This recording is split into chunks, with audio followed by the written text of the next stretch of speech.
Yo, how's it going, folks?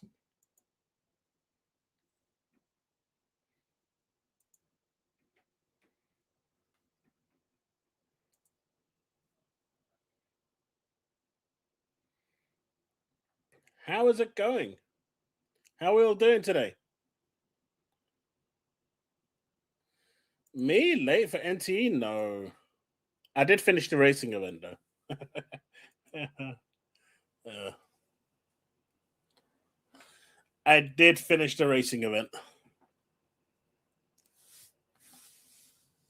I finally got a cool intro.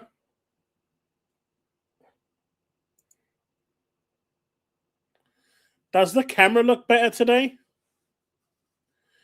I'm not running this through OBS. I'm running this through the actual website, which is what it wants me to do. So I'm hoping it looks a little better. If it doesn't, then next week I'll go back to OBS.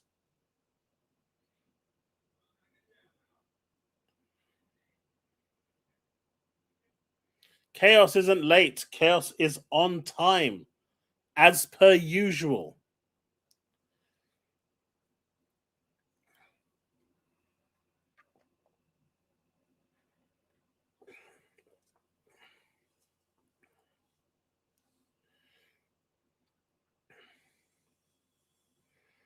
There is no limit, man. I got to like 30,000 points. There's no limit. I think the limit's already been. You can pretty much do it all in one go. I mean, I did. The only thing I haven't collected is the actual 10K title, which seems to be pointless because that disappears after 60 days. So there's not even any reason to do that. And the rest of the points that you can gain give you 10,000 beetle coins, and that's not worth the effort of AFK.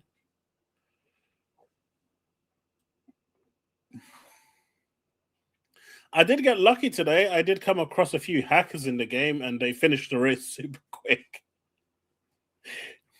Man, you know things are bad when you're happy to see hackers in the game finish the event fast for you.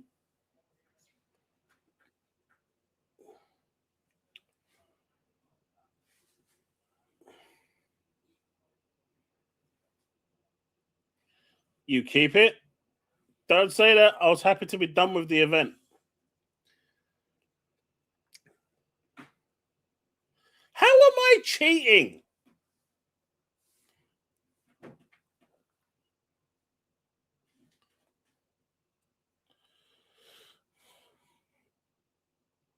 I see all the budget went for that 32 gigabyte of DDR4 RAM, hey?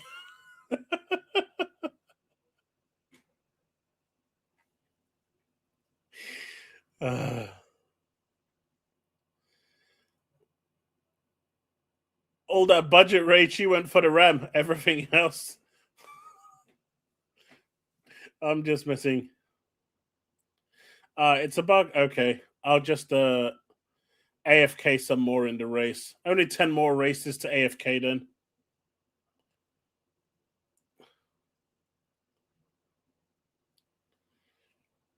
How's the camera? Is it fuzzy still, or are we good?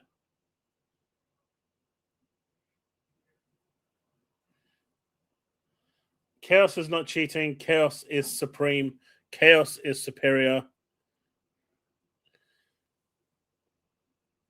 And Luna's now come and started to take my food, which is not good. My food is my food. Luna food is Luna food. But no, she eats her food, then comes and wants my food too.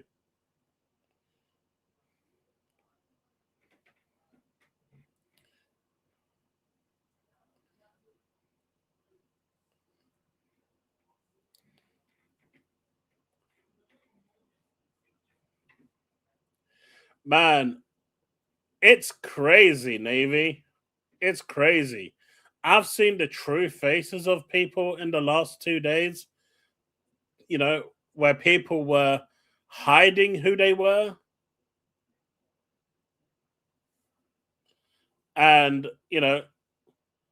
being fake about who they were. I've seen the true faces of so many people in the last 2 days. it's not even funny.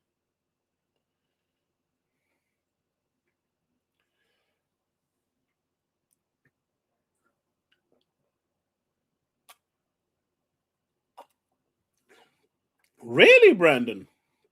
I'm guessing the game didn't sell, even though it was a really good game, and that ending was so messed up.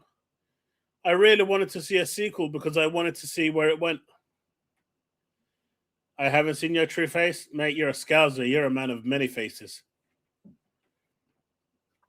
I'd be surprised if you knew which face was really yours. And if you don't know what your real face is, how the hell am I supposed to know?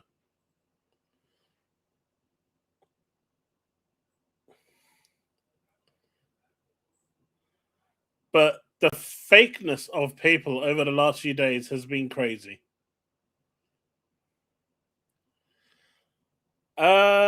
I don't know if it's true or not, but I have heard House Marquee could be closed. That's the only thing I've heard. I don't know whether that's true or not. It's just something that I've heard.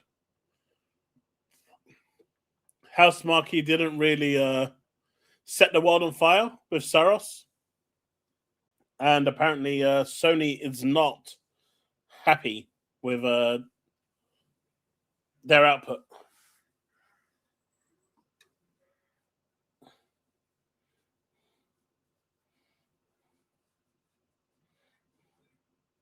Oh, cool. I'll have a quick look.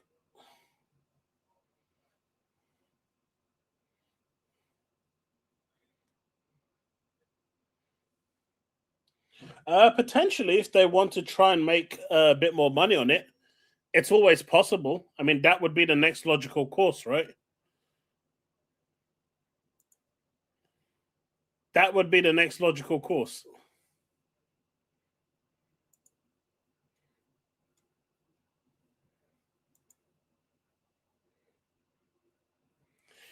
Just a few weeks after the launch, the complete team of Lunar Abyss at Koali Labs has been laid off. Man, that sucks. The game was really good. I really enjoyed it.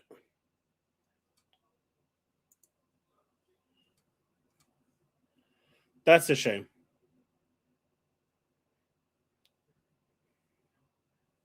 It got an 8-1 on Metacritic, which is pretty decent for a first game for the studio.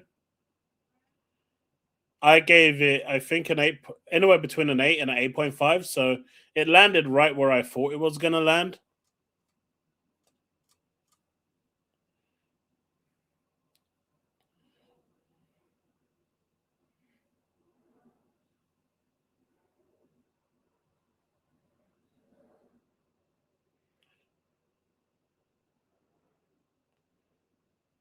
That's a real big shame. That's a real big shame.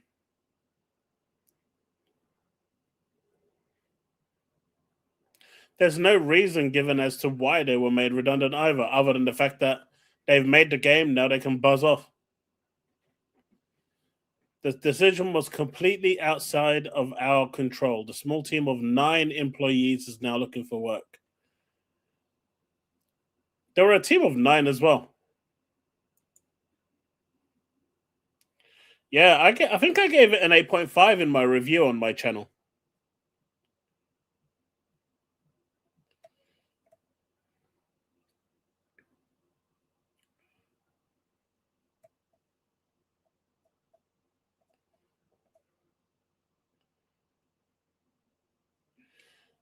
I'm gonna try something, chat. Let me know how it goes. Let me know if this actually affects the audio of what I'm saying. Now, I'm not using any OBS at all with this, so my voice might sound a little different because there's no filter going on at all. But let me know how this sounds. Is it impacting my voice?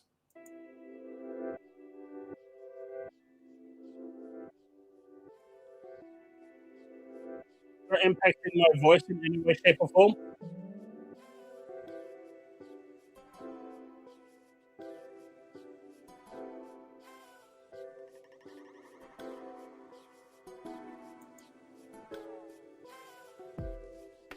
Badly? I feel the whole game industry is effed with all the layoffs. Not really gaming. It's course correcting. Kios, is it true South of Midnight cost 100 million to make and only 5 million back? I don't know how much they made back, but I do know it sold terribly. Like really, really badly. It did not sell very well at all. The audio went terrible. Okay, I'll take it off. All right, no music it is. It's weird. It's an option that they offer, but it seems to screw up, and I don't know why. That's cool. You guys can hear me better anyway.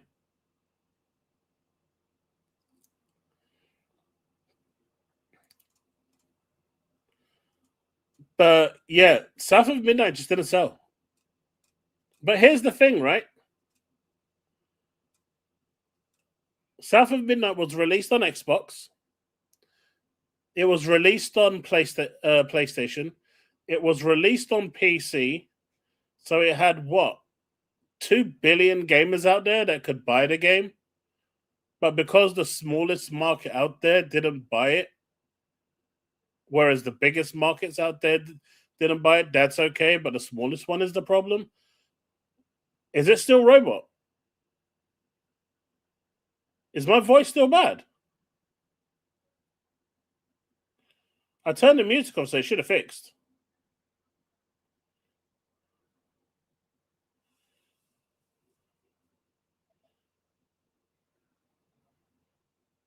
Okay. And Switch 2? So, right. So, I mean, South of Midnight was a really good game, right? I really enjoyed it. It was one of my favorite games of the year it released. But it didn't sell. Whether it was because of it. Right, I see how it is, Rachie. I see how it is. Next stream, I'm going to turn up with a saucer, a cup of tea, and a rich tea biscuit on the side, and take a sip of my tea as I'm talking to you. I'll try and get a top hat as well with a monocle.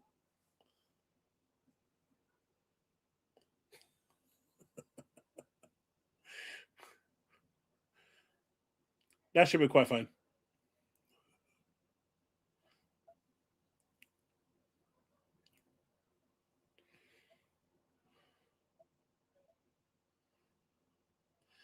You're forgetting the 1.8 billion PC users, Gorsty.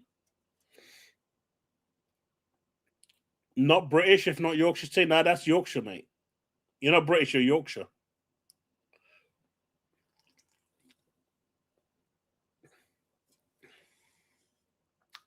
I saw a clip of this old British show that I used to watch. The guy is at the morgue crying, and a police officer goes, "You must have really loved your wife." And he goes, "No, you must have really loved her."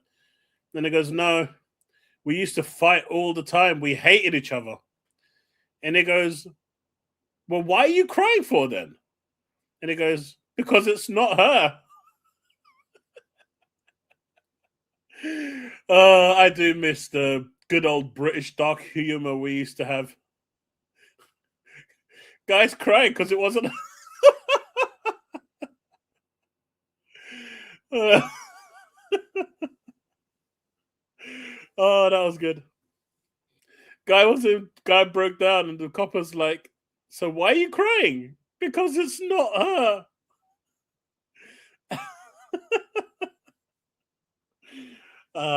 Good old dark British humor. We don't get that anymore. We don't get any humor anymore. Nothing like the Southern Fairies. I don't know, man. We got Vinnie Jones down here. I don't think he's that fairy. I should say we had Vinnie Jones. God knows where he is now.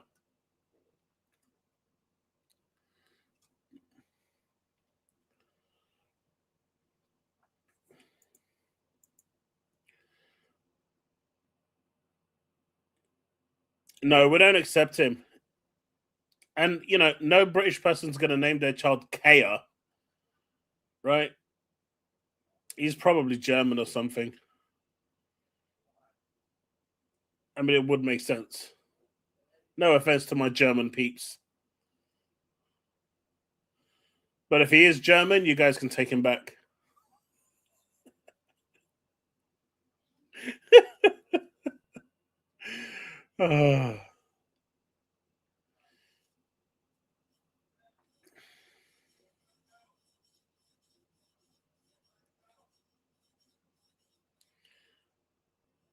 Why cake battered?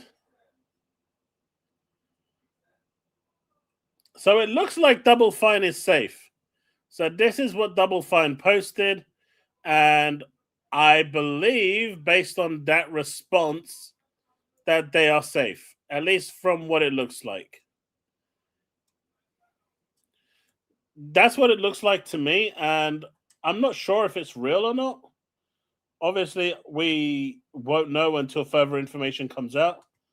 But it does look like the actual information that came out is showing it's not being confirmed. He's just showing, you know, that smiley face, and that's it.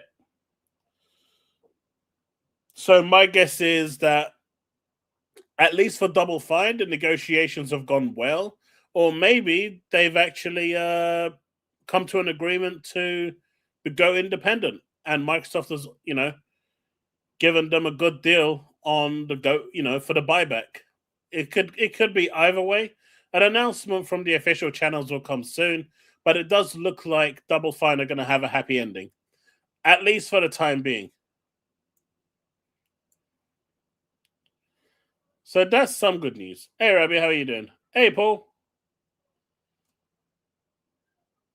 But man, the amount of outcry that has gone on. Look, let's be real, yeah? Asher Sharma came out the other day, well, last week, and said in the interview with Bloomberg, we're not doing good. And tough decisions are going to have to be made.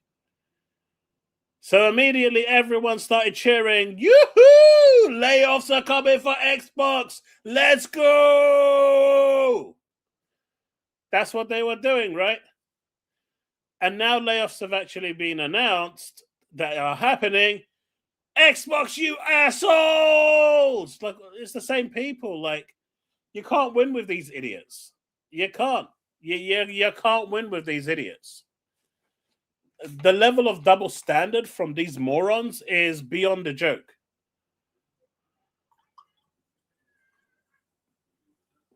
She openly told you that it's happening, and these people celebrated it. They were cheering for it. Don't you remember last year when Hellblade 2 came out and PlayStation fans were saying, I hope you close down. You're all crap. You know, the day you shut down, the better. Your days are numbered. I can't wait for you to disappear. And now the same people are having a go because they're on the chopping block. It doesn't make any sense. You can't argue with stupid. And now people are saying, oh, well, you should have bought the game and not got it on Game Pass. Look, if Microsoft is going to give me an option to play games through Game Pass, I'm going to go with the cheapest option available to me and play it that way. It's that simple. If they don't want me to use Game Pass for day and date games, don't put it on the day and date service. If they're offering me a service, I'm going to use it. It's for Microsoft to decide how they're going to monetize the game going forward. That ain't my problem. I ain't getting paid by Microsoft to make those decisions. They offer me a service. And that's why when it was £22.33, I mean £22.99, or in the US it was $29.99, I said, it's still a good deal. If you play the games, it's still a good deal because you get so much within that money that you're paying for. As long as you're using the service and you are playing more than 2 games a year, you are getting your money's worth. But if you're not, then Game Pass is a bad deal for you and you shouldn't get it. But even at that price, I said it was still a pretty good deal. It's an even better deal now. But if they're going to give me Game Pass at $16.99, or if you're on PC at $12.99, why the should you go and buy it instead of just subscribing to Game Pass and doing it that way? It's a one and done game anyway.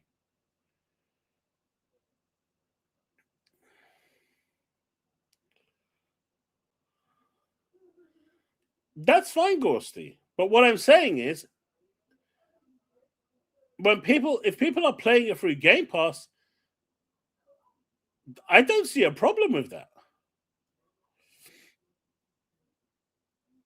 Apparently, Bullet's House Marquee is being earmarked for closure.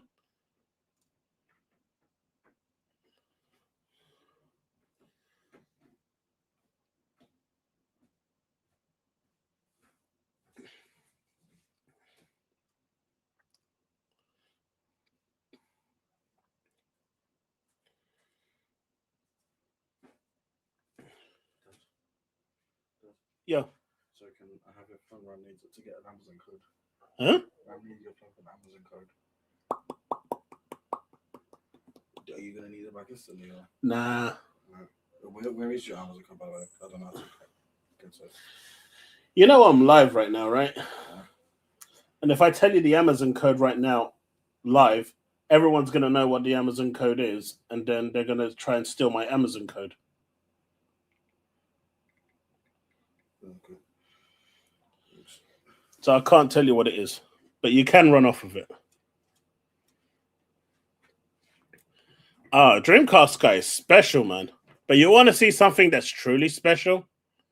You want to see, guys, do you want to see something that's truly special? Check out this guy. Check out this guy. Not only did he think his gotcha actually was going to call out Special Nick, but not only did his gotcha prove Special Nick's point, right? But my guy went back 6 years to get a gotcha. How do you go back 6 years to try and get a gotcha? Come on, man. 6 years. How do you go back? You ain't trustworthy. My ass, E-Rex. I ain't giving you guys shit. Next thing I know, you access my Amazon account and start ordering all sorts of crap. No way. Nope. No. Anyway, my phone's already gone. So tough luck. But how do you're the least trustworthy. Mate, your white van is more trustworthy than you. And that ain't even got a soul.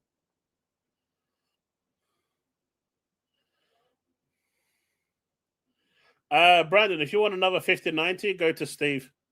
He's giving them out to everyone except me at present.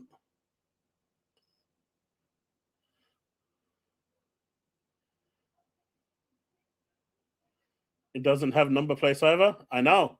And it's still more trustworthy than you. How many games media go back and buy the games they're given free review codes for to support the devs? None. None of them do. Absolutely none.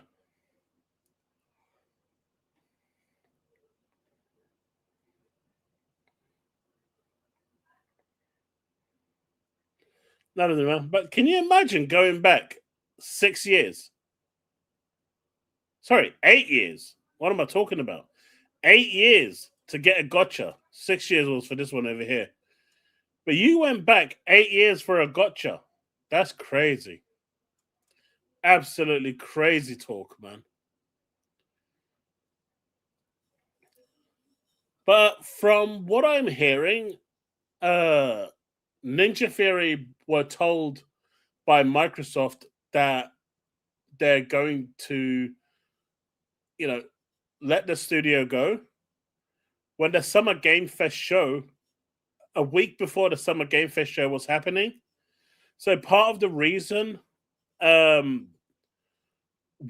Senwa was shown was to advertise the company for potential buyers that might be interested in buying them.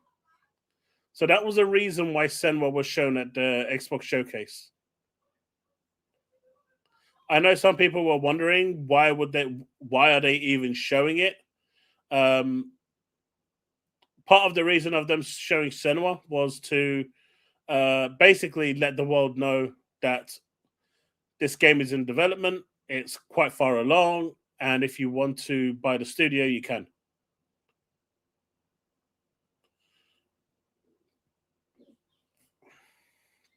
So they gave them they gave them a pretty big center stage to try and sell the business. They've been trying to. Ninja Theory have been meeting with potential buyers. They haven't found any yet since during the Summer Games Fest. But hopefully, now that people have seen Senwa and if there's enough interest for it, someone might turn up and pick them up. It'll be a shame to see them close. Hey, Kenneth, thank you very much for that 2 months. I appreciate you.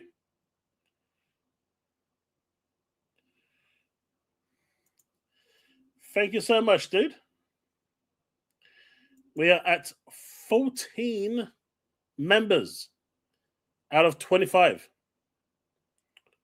14 out of 25.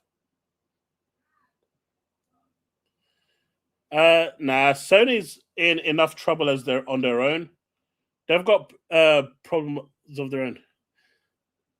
Look, so this is what's basically happened, right? A lot of people really don't really understand this, but during the years of COVID, everyone was at home, right? No one was going out. Everyone was locked in, barricading their walls and airtighting their windows until they realized there's no oxygen actually coming in. And then they realized that that was a bad idea. So they started to let a bit more air in, but they still adhered, for the most part, to the rules of you need to stay at home. People were going mad, and companies saw this. And so they realized that people were consuming content like crazy. And so, in order to keep up with that demand, they started investing, hiring more, buying more studios, investing more in those studios. And for 3 years, that bubble that was there, the COVID bubble, was crazy. You've had YouTube channels except mine blow up like crazy. You've had businesses that were digital blow up except mine like crazy. You've had gaming studios blow up like crazy. Games were being churned out like mental. But then that bubble popped because people were allowed back outside.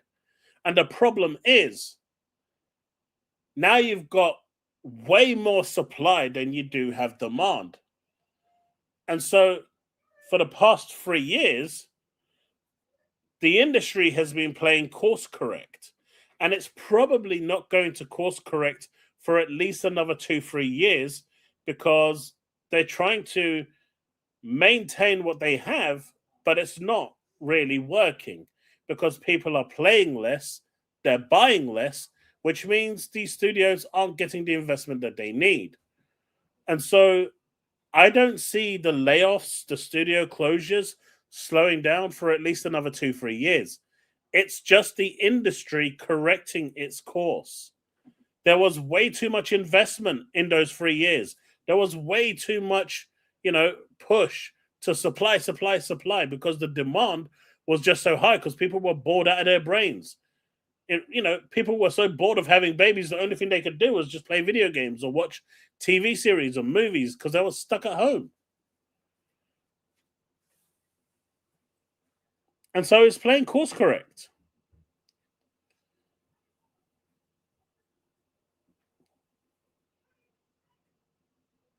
That doesn't mean anything, Ghosty. At the end of the day, the investment that they were doing was all there.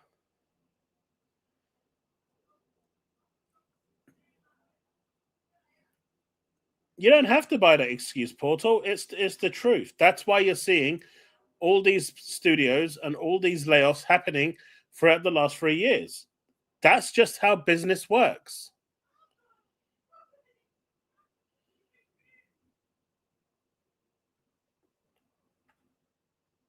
Yeah, and how much investment did they do while they were reallocating everything for people to basically work from home, get all of their business and all of their tools and everything, all that infrastructure being set up for, you know, work from home support. Dude, a lot was done during that time. As someone who works in infrastructure, you should know that. I was pretty impressed with how quick where the place I used to work at managed to turn it around. It took them like 4 days. But we were up and running in skeleton form with little access to the servers within 4 days. Everything was spun around. Delivery, everything. Without Activision, Xbox would have died anyway. So what's the next point there? If Microsoft didn't buy Activision, they needed to buy Activision. Without Activision, Xbox wouldn't exist today. Let's just put that on the table. I mean, everyone knows this, right? Without Activision, Xbox would have been long gone. You know, that's why they were desperate for the deal to go through. Well, they didn't want that to happen, so they went into survival mode. They agreed to every concession under the sun, even bending the knee to the CMA, and doing what they have to do in order for that deal to go through, so Xbox doesn't die. If they went down back then without the Activision deal, all those studios would be gone, and then you'd have way more layoffs. So, is that what you want? Do you want all the studios to just disappear by saying it is what it is? That's just not. I don't know. I don't know, man.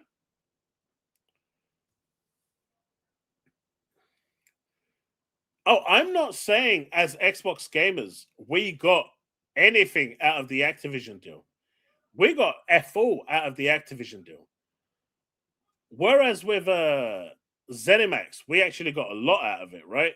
All their games almost instantly came to Game Pass. With Activision, we got nothing. Nothing. Nothing. We got nada. I don't even care about those 2 Call of Duty games. We got nothing. We got like a couple of sprinkled games here and there, and that's it. Like in terms of, from a consumer point of view, it was an absolutely terrible buy. It was an absolutely horrendous buy. But from a business point of view, it was survival, and they needed it.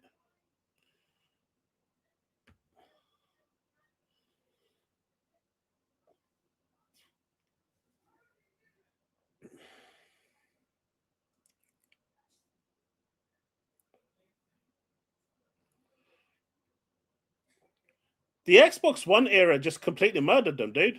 We all saw what happened during the Xbox One era. It was just a bad move, and it hurt them, and they couldn't recover. And we've already seen the official emails coming out from the FTC where they were prepared to close it during the Xbox One era. And that's when Phil stepped in with Game Pass.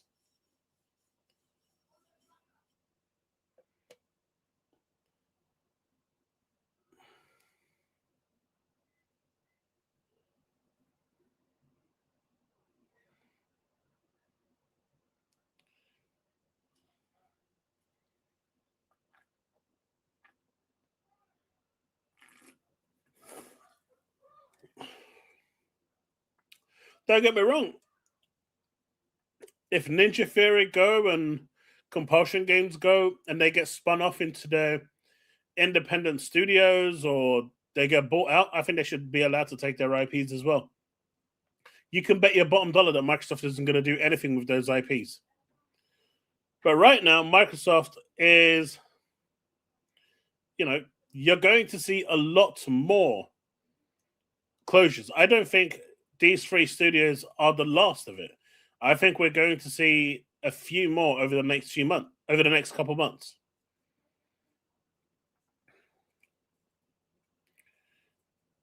Everyone is focusing on these three, but I'm sure there's more in the background being spoken about. They are basically going to look at anything that's not profitable. I do believe that they're going to become a subsidiary of Microsoft, so they gain some form of independence, and they're going to need to make sure that they're profitable.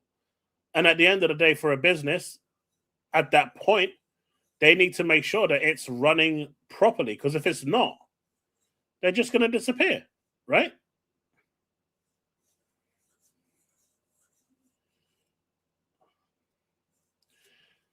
John, that's a bit of a weird one. I'm not sure if it's basically because Activision games are still selling. Like, they do sell. The old Call of Duties are still selling. I'm pretty sure some of it has to do with NVIDIA. And the other side is just them not focusing really on delivering those games. So I think it's a combination of things.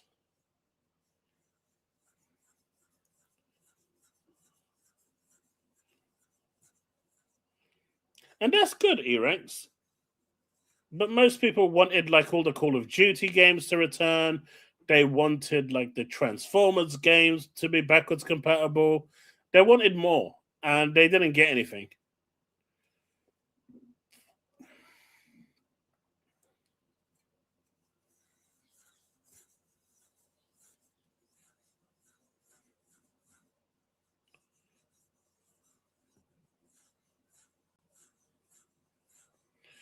Yeah, they're piecemealing it because they still sell.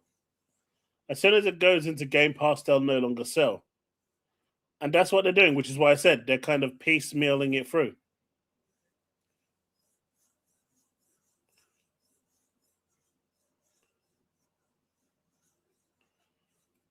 Loads are not in Game Pass, dude. Loads. They will, Jesse, but I think they should just go. You know as well as I do, Microsoft is going to do nothing with the Hellblade IP. They're going to do nothing with anything that Compulsion Games has. They're not going to make another We Happy Few. They're not going to, iterate on South of Midnight. They're just not going to do that, right? They're just not. And, as much as people want them to, they're just going to sit there and die like everything else. Because there's a host of IPs that are just sitting there doing absolutely nothing on Xbox's catalog, right?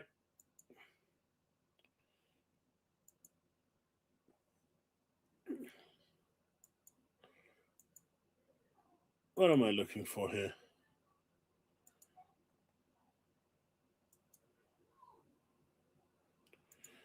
Man, where is it? Sheesh. No. Okay, I can close that. I can close that. Here we go.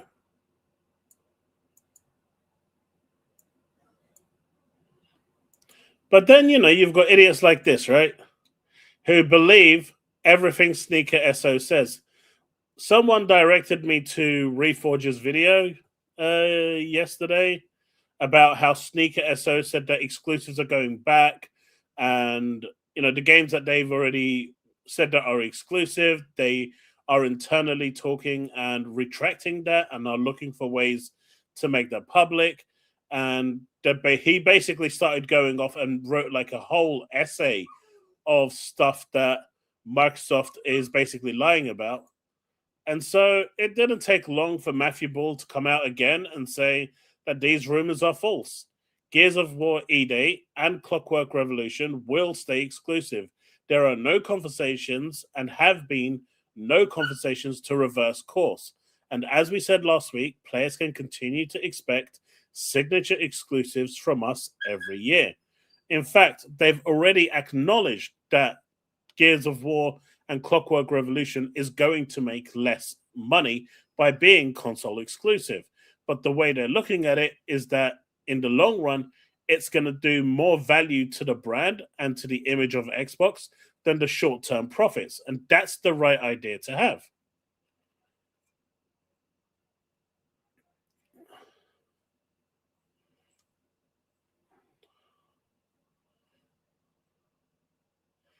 Dude, I've seen, right, people turn around and say, why does Microsoft have to interfere? Why doesn't Microsoft just let the devs do what they're supposed to do, what they love to do? Let the devs cook. Let the devs use their creative vision and build whatever they want. And so Microsoft said, yeah, that means we don't have to do anything. Go ahead, lads. Do it. And now that they're in the shit and in the dumps, why did Microsoft let them do what they wanted to do? Why did Microsoft give them the creative freedom to do whatever they wanted? Why didn't Microsoft come in and say to stop doing that? But these same people were just saying the complete opposite 5 seconds ago. What changed? And this is why social media is filled with a bunch of twats. And I've seen so many people in the last 2 days completely contradict themselves. One in particular who has been calling out DEI haters for so long actually turned around and said he agreed that the reason why South of Midnight failed is because of ugly characters, DEI, and woke, and he fully agreed with it and that Microsoft shouldn't do it, but has spent the last 6 months arguing and cursing and ridiculing people for saying the complete opposite, that DEI is doing that and that's why it's failing. And they hope because they're basically going down the DEI route that they've failed. And now that it's actually closing, he's in support of those people, the same people that he's been monetizing and grilling for the last 6 months. Tell me how that makes any sense. I love the whining about Gears not going. It's quite entertaining to see them freak out. I know, right? Thank you for the membership. We're at 15 out of 25. Thank you so much, dude. Thank you for the 12 months.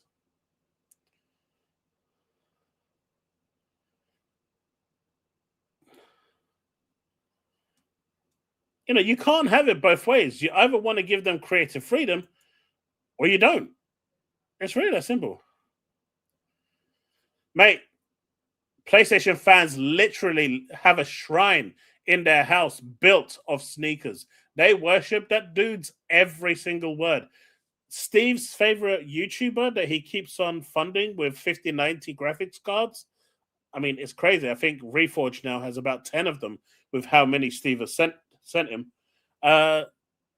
He just apparently made a video glazing all over Sneaker SO.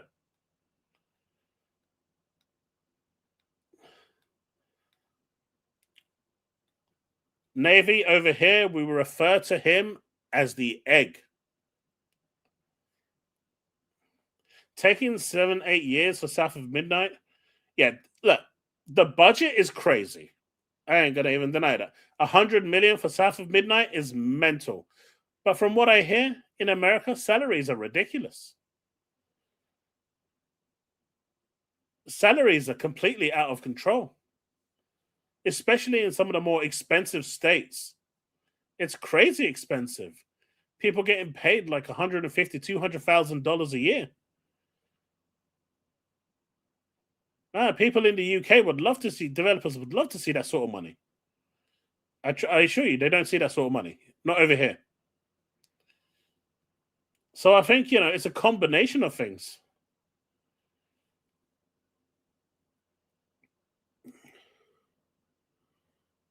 John, 100%.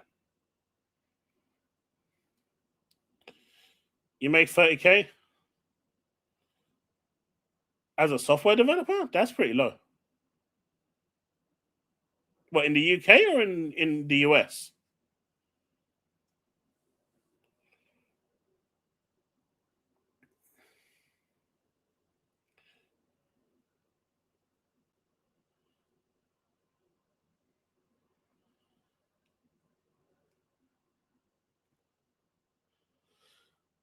Mate, I found out that in McDonald's in America, you get paid like $25 an hour. Here in the UK, you get paid like £10 an hour, man. They literally pay you minimum wage.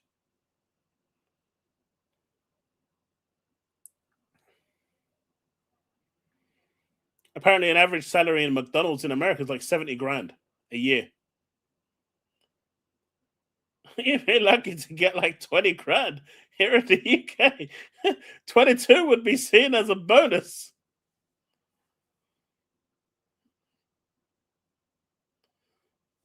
I think it was Susano or Viper that was telling me. And they showed me the contracts. The application forms that show it. Maybe it's based on different states, but man, that'd be crazy. That's crazy. Because I've seen the actual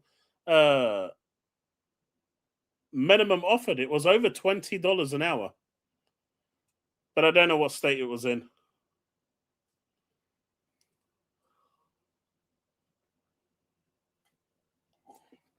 I started thinking to myself, I'm in the wrong business. I should go and start flipping burgers.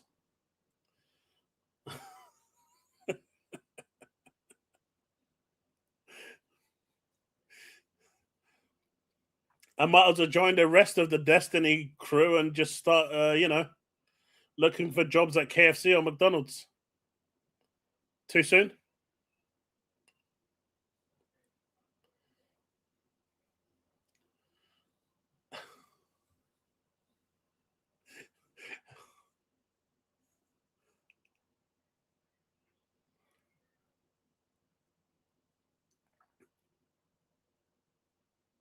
No, they actually showed me the contract.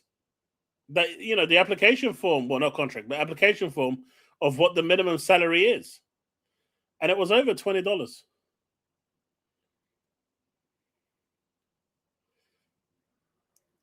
Portal, I think I turned around and I said the other day that what studios need to do, and this sounds horrible, but they need to learn how to do more with less.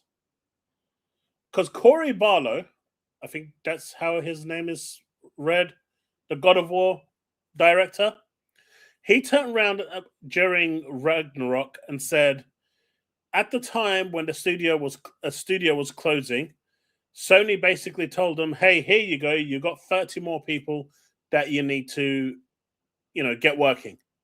And so he got like 30 or 40 extra members of staff. And he said having more people didn't speed up the process. In fact, having more people meant that there was more moving parts. We had to find things for all of these people to do. We had to spread out the work. But it meant that because of all the moving pieces, it actually slowed down the development cycle because there's more to manage. So just because the studio has 900 people working there doesn't mean that project is going to finish any faster. In fact, it could actually technically slow it down. And that's what happened with Ragnarok. And Corey was basically saying it made his job immensely more difficult because of all the moving pieces. And so what these studios need to do is, streamline, put people where they're best suited, and work with what you've got. And if it means, slimming down a little bit, so be it. Not every game has to be a AAA extravaganza. AA games are perfectly fine and they do really well. In fact, AA games are pretty much more popular these days than AAA games. And their cost effectiveness is way lower. I keep going back to Ghost of Tsushima and Ghost of Yote. Regardless of how people feel about those two games, they cost 60 million to make each. 60 million. And they are good games, right? So if they can keep their budget down, why is Insomniac paying 300 million for Spider-Man 2? It doesn't make any sense. Apparently, Gears of War E-Day is 400 million, which I don't believe personally, because let's face it, no Gears game has ever cost above 200 million. This is going to be double that? Really? I don't think so. But, It's crazy how much they're investing. I mean, just look at Grand Theft Auto. I think they've hit about $2.5 billion for GTA 6.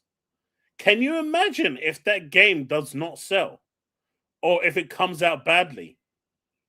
That's the whole of Take Two just gone, man.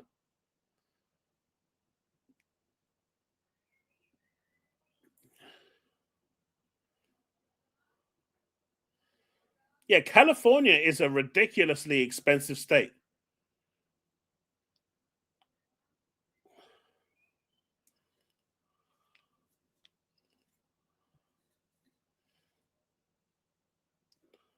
California is crazy expensive.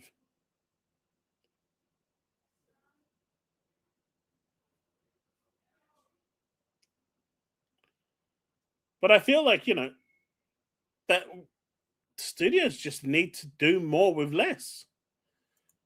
And because I said that, my God, I was absolutely destroyed.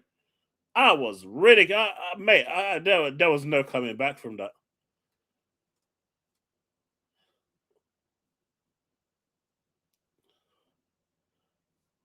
But the bottom line is, businesses have to make money. Now, there is an argument that can be made. If you want the games to sell, well, why are you using Game Pass?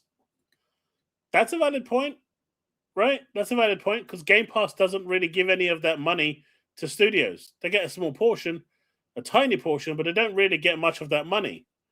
Third parties do, but first parties don't. And we know this because Phil Spencer said so. But when the game is multi-plat and it's available on everything, and Xbox is the smallest out of all of them in terms of market share, how the is it Microsoft, the sole fault of a thing? I just don't buy it. I just don't buy it. As Asher said, tough changes are coming. Tough decisions are coming. We all knew that it means layoffs. So why are people surprised now? I'll be honest with you, the only one that I was truly surprised with was Double Fine. Double Fine was the only one that I was really, really, really surprised about.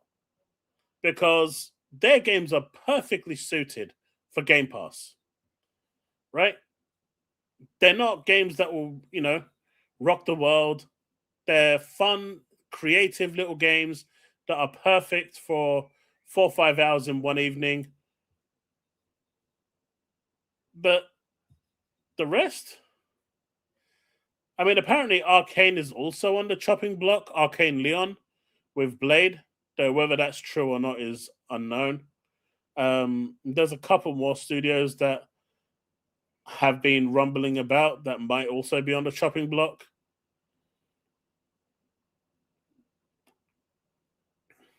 Don't tell Steve that Coalition could be one of them. He's just crazy enough that he might actually try and go and buy Coalition. Metro 2039 going to be better than 99% of games created by Western studios next year, and that game was made in a bomb shelter. If I'm Xbox or PlayStation, I'm getting out of California. I mean, honestly, and I don't mean told you Blade is cancelled. Oh, man, I fucking knew that was coming. I knew that was coming. I knew it. I fucking knew that was coming. I did. I knew that was coming. I knew that was coming. I knew it.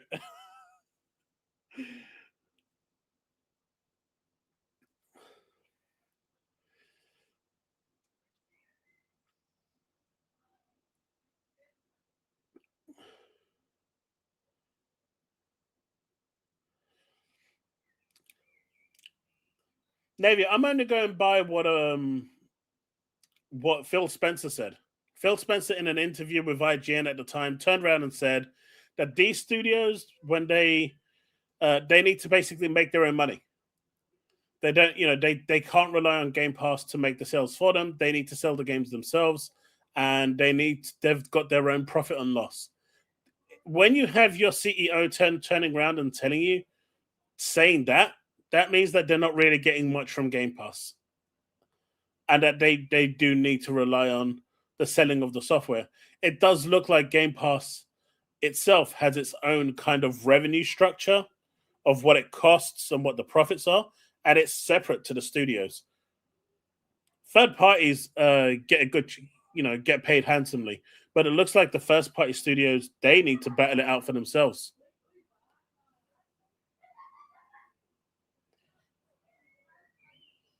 Now, if you're asking me, should the first party studios also get a cut from Game Pass sales? Absolutely. If you're taking a first party game and you're putting it into Game Pass, they should take a good chunk of that money during that month when it goes on sale. At least during that month. They should take a huge portion of that, depending on how many people jump in and play it. And maybe that could, the algorithm on that could be based on how much time you spent or whatever it is. I do believe that should happen because I would have bought South of Midnight because I really liked it. I didn't like the stop motion, but they removed it, and that was enough for me to want to play it. I actually wouldn't have played it if it maintained the stop motion throughout the game, but they took it away, and that is one of the reasons I played it, because stop motion makes me queasy, right? Even the cutscenes that I was playing on, they weren't really sitting well with me. There was another game that we what is it called? Mixtape, which was stop motion. That game made me continuously sick when I was playing it. So I had to play it in bits. I just can't really do stop motion for a long time. I'm wrong. I mean, if I'm wrong, Phil Spencer's wrong. So, producer, go to Phil Spencer and tell him why he's wrong. I'm only a messenger of what he said. I loved South of Midnight. The soundtrack was great. The gameplay was great. It was one of my favorite games that year. I'm happy I played it. And I would have bought it if it wasn't on Game Pass. But if a game is on Game Pass, why should I buy it? I'm already paying my subscription service.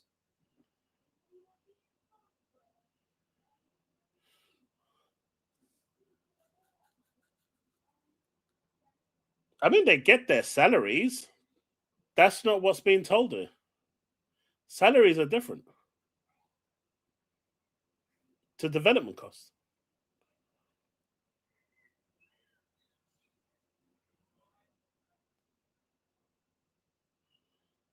Phil was wrong, obviously. Otherwise, the principle was wrong. Yeah, the actual way it was done is wrong. I'm not disputing that. Like I said, I think they should be allocated money, but they weren't, and that's just such a bad thing. Matthew Ball will kill Xbox, making it a copy of PlayStation. Well, going the multiplayer route didn't really work. So what do you want them to do? And it looks like they're doing a bit.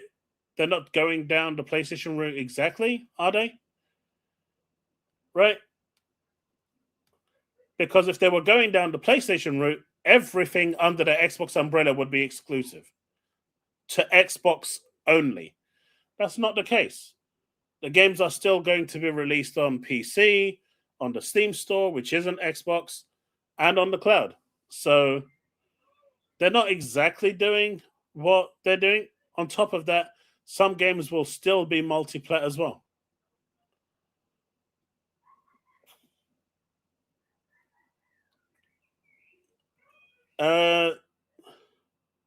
I assume there's more games coming. Because if it was just Clockwork, then he would have said that. But there's probably at least one or two more coming in next year.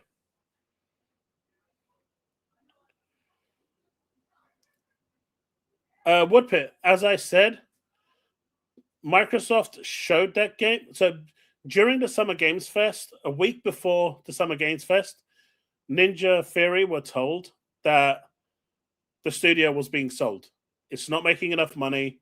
And even though they did at the time, Phil at the time greenlit another Hellblade game, after he went and Asher came in and started looking at the finances, and Satya decided to say, we're not going to subsidize anymore. We've been subsidizing for a number of years. It needs to now start making money. They started looking at the businesses that weren't making money, and it looks like that was one of them. So they let them know a week before Summer Games Fest that they're closing down, or they're giving them advance notice to try and find a buyer.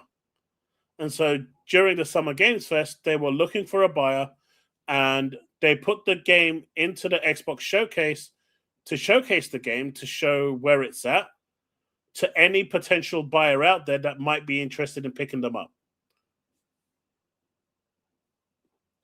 So they did that to basically promote the studio for a potential buyer. And that is why it wasn't exclusive. Now, I still think Senwa is going to come out. I don't think it's cancelled in any way, shape, or form. But they at least did that.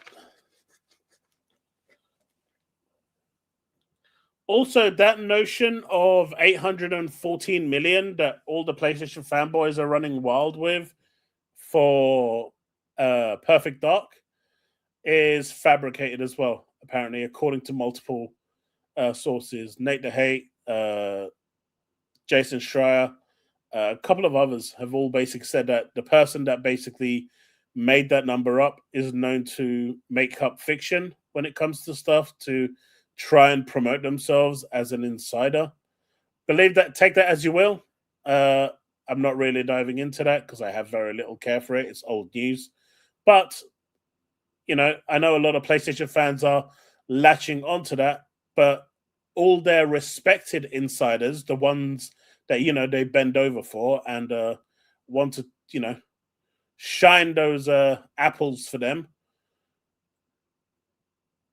they're the ones that are saying he's fabricating it. So take that as you will.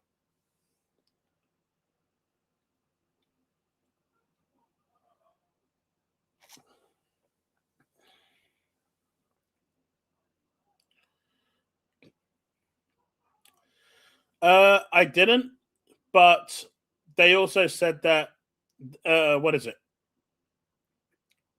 I think it was Matthew actually. He just said they didn't decide to show Blade for reasons. I'm pretty sure he made up an excuse, but we know that they already uh, pulled that away about almost a week ago, right? So that's not really news. Matthew already came out and said that. So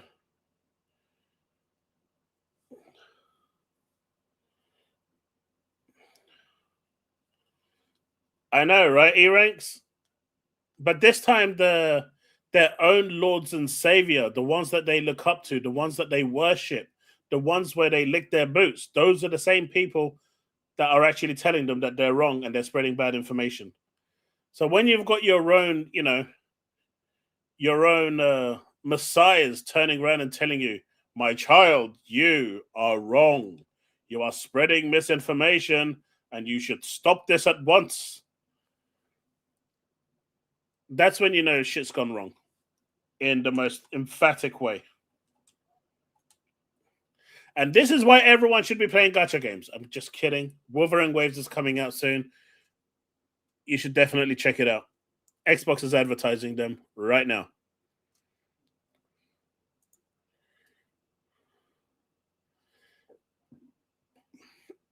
Hey, look, I don't hold weight on any insider, especially Jason Schreier. I just don't like that guy. I don't.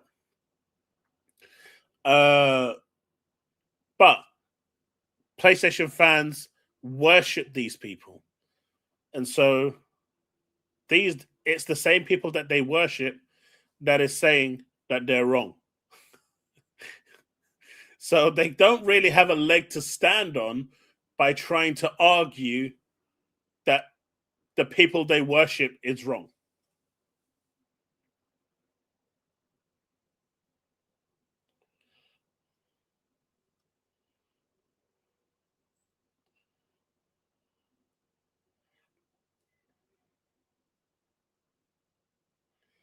Hey, I lived in Manchester.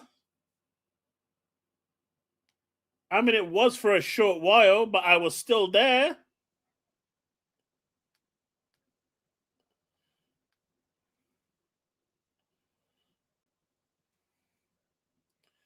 And I'm a Man United fan, the Premier League champions. Let's not get silly now. The Wuthering Waves Cyberpunk collab may finally get me. Dude, that collaboration was sublime. It was so good. So good. They had no right to make it that good. But I'm glad that they did. It was the perfect send off for Lucy. And it leaves me excited for what Wuthering Waves Edge Runners 2 is going to be like. Because the collab is actually canon, believe it or not. I still tinfoil hat believe Sneaker SO actually Jeff. No. Can you imagine? Can you imagine? Can you imagine if it actually was Jeff Keighley?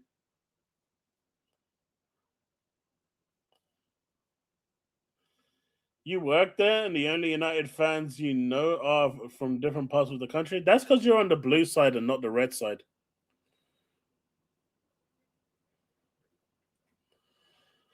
Console purists are blaming gacha games and free to play for current state of gaming. Well, maybe make good games so people will stop playing the gacha games. When the gacha games are that good and they're challenging regular games for your time because they're that good and the stories are good, the gameplay is good, you know, you can't blame the games, the gacha community for, wanting to play those games. It's silly. But I'll tell you, the story in Wuthering Waves is probably better than most games I've played out there, except Final Fantasy. Nothing comes close to Final Fantasy, especially 10. Everwild, Perfect Dark, Contraband all went silent for a long time, all cancelled. Yeah, sometimes projects just don't materialize. That's why they shouldn't announce games that are 20 years out. They should announce games that are, a year out from release. And then you wouldn't have that problem. If they announced Perfect Dark, Contraband, or Everwild a year before they were actually going to release, no one would have even known, and that would have been the end of that. Yeah, it's canon. The storyline in Thing is canon. I'm just waiting to grab. I've got Rebecca already and her signature weapon. I'm just waiting to grab Lucy now, which I will do. Lucy is pretty cool.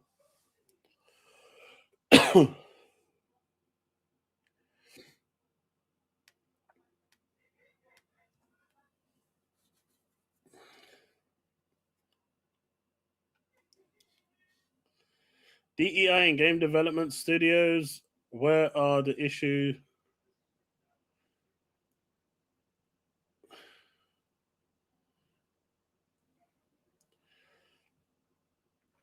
I don't think they'll work on that for a long time, Nunya.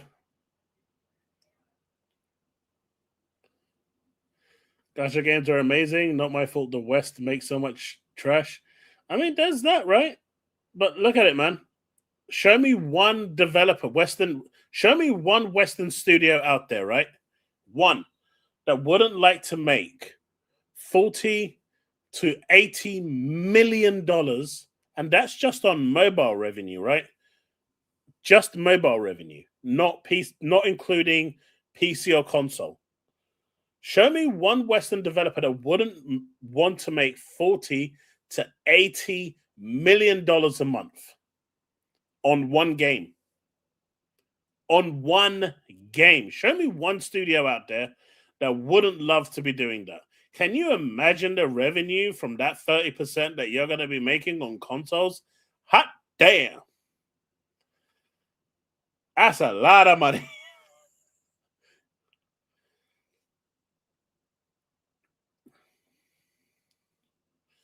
I don't think DEI really is the problem. I just think if the game is good, it's going to be good. But I do believe that there is, a correlation of people refusing to buy games because of the characters. And the one thing I will add is, and I never get a response to this question, right? And maybe someone in chat can actually answer this question for me, right? So I always see people on social media saying, "Oh, look at them. They must be virgins. They haven't touched a woman in ages. They're clearly, porn addicted. They don't touch grass." And so when I asked them, would they, go and have sex with a woman that looks like fucking a donkey, right? Or a mixed breed between a donkey and a cat's ass? They say no. So why do they want it in their video games? They touch grass as well, right?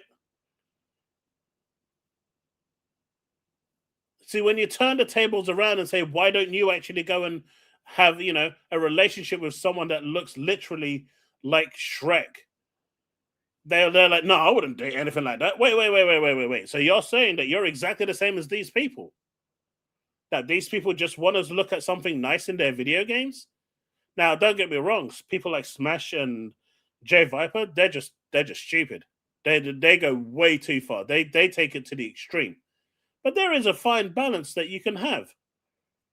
Just look at the Japanese games. They're not crazy, but they're well beyond acceptable.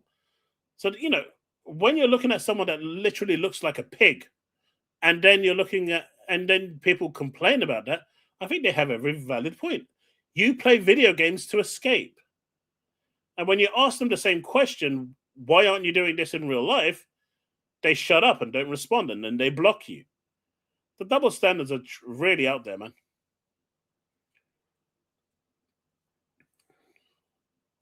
Depends on who you ask. Steve would, yeah, but he's desperate. His best friend's a pillow right now. Too soon?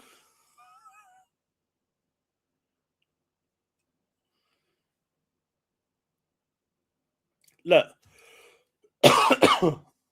sex sells. You look at you see all those like racing tracks. You don't see 700-pound women in there holding a fucking thing, plaque. You look at wrestling or boxing, I should say.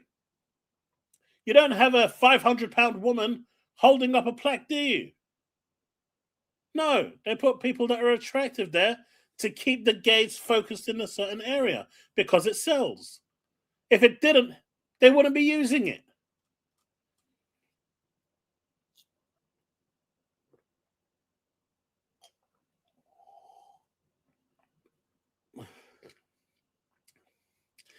Hey, man, what happens after you've had way too many Jack Daniels where you can't remember? Never happened. That's all I'm saying. Whatever happened that you can't remember never happened.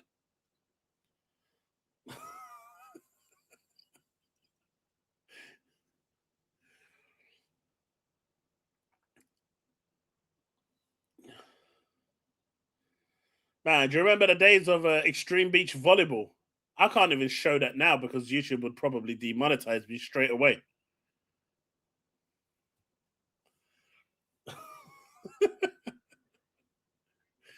ZZZ, they put a mole in interesting places on their characters. Yeah, because they want to grab your attention. Look, these gacha games know what sell, man. At the end of the day, they know. What's wrong with Jack Daniels? I mean, I could have said. I mean, I understand if I said bells or teachers. I mean, that's even worse. But us common folk can just about afford Jack Daniels.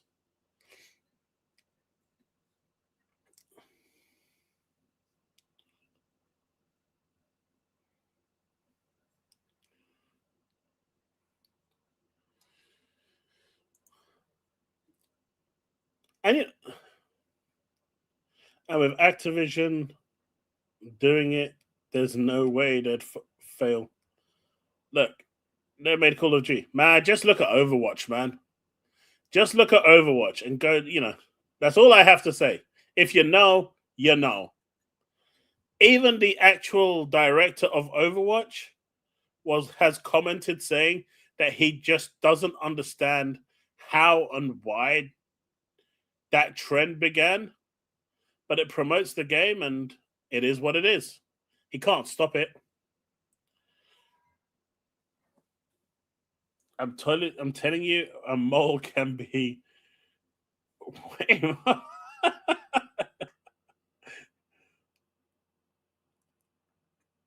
Jameson's. I've had Jameson. I don't know. I haven't had it too many times. Too much. Maybe I'll need to try it again.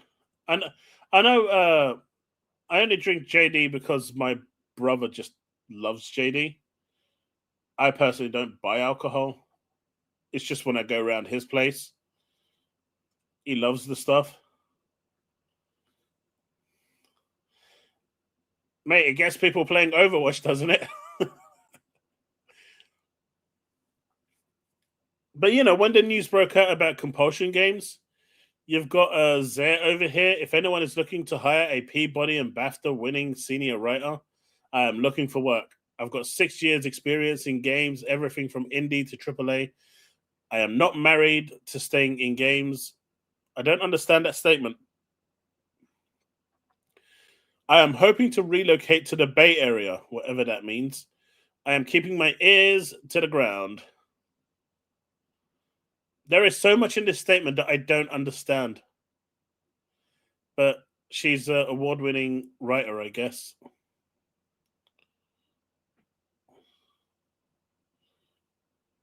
But this is how you know that compulsion games are pretty much done for as well.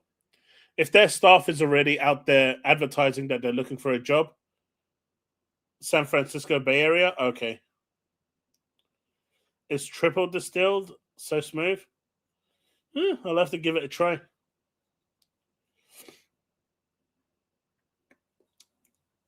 Hey, look, we saw drugs in Saints Row, right? Reboot. That was such a good game, wasn't it, chat? That game was like game of the year material.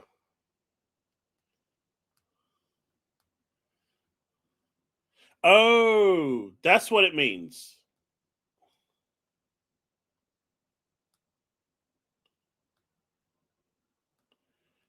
Yeah, that didn't come through. See, Ghosty, when you say it like that, right?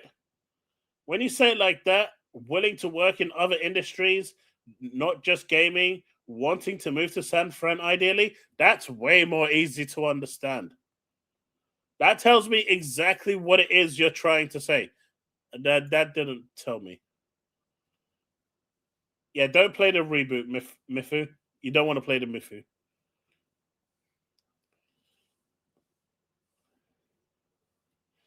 If you haven't noticed, Asha is getting rid of.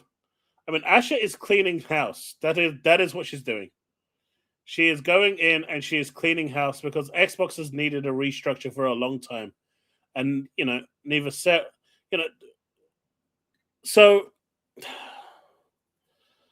the vision that Sarah and Phil had was, look, guys, the console market isn't growing, and this is, I reckon, how the pitch went, right?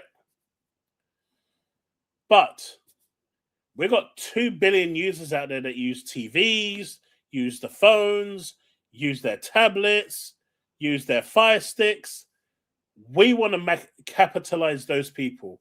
We want to grab that 2 billion and put them on Game Pass. And that was the vision. And so they pushed it hard.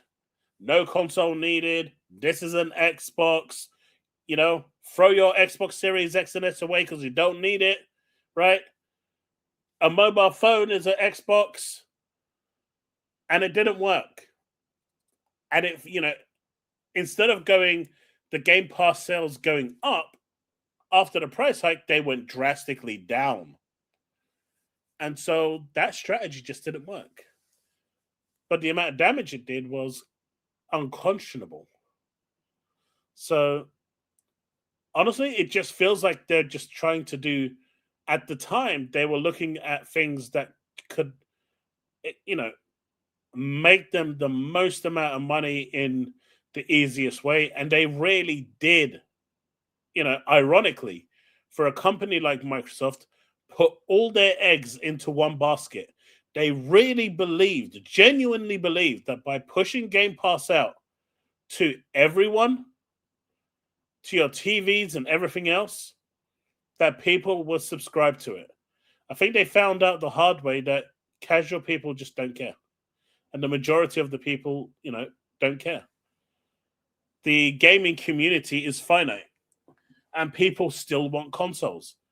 They often say that Gen A isn't interested in video games anymore in terms of consoles.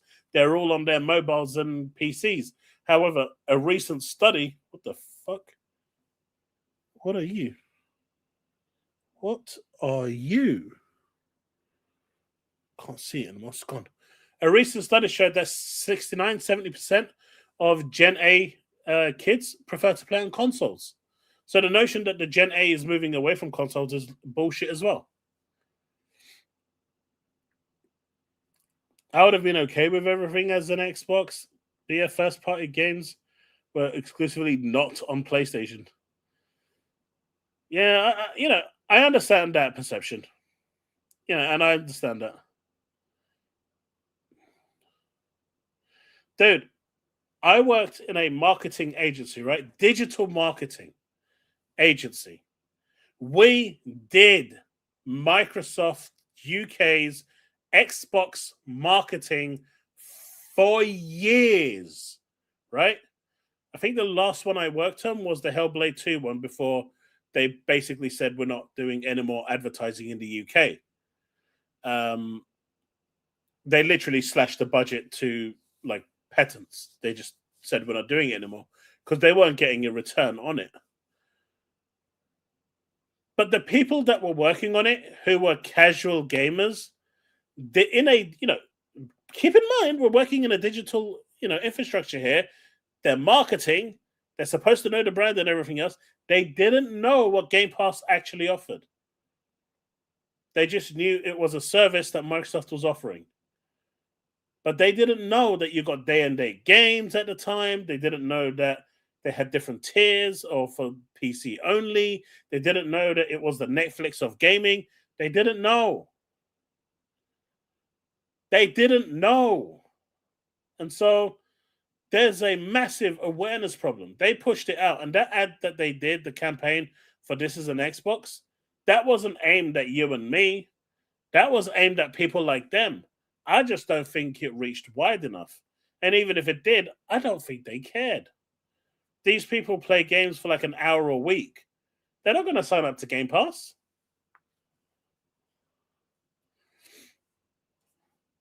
I think they just overestimated Game Pass's reach.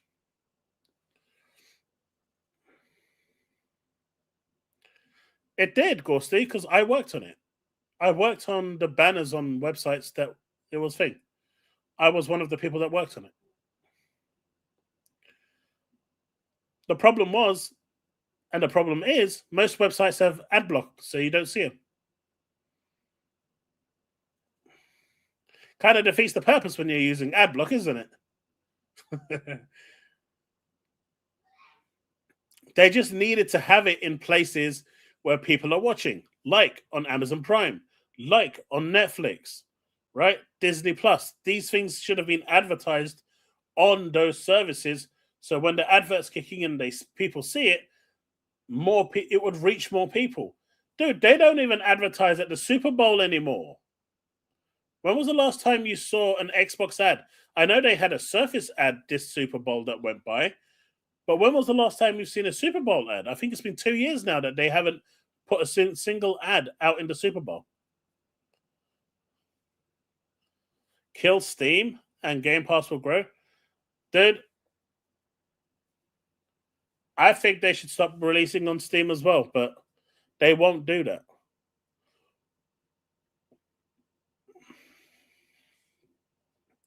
And financially, I understand why. But if they really want to go down the route of making Xbox and the ecosystem an ecosystem, and they want to really push their brand and they really want to push their store and they really want to get that revenue in, at some point they're going to have to start prioritizing their own store. It just makes, it doesn't make sense that you would push people to Steam. Earlier today, right, I was talking to my kid came down. And I posted this in Discord earlier. My kid comes down and goes, "Dad, I'm kind of scared." And I said, "What's that?" And he goes, "My wallet is crying and telling me that, there's problems." And I was like, "What the hell are you talking about?" He goes, "It's happening." And I said, "It's happening?" And they said, "Yeah, the Gaben sales are coming. That's it. They don't care about he doesn't use the Xbox store because he doesn't have to. And he only buys games when they're on sale anyway." Steam has such a wide reach at the moment.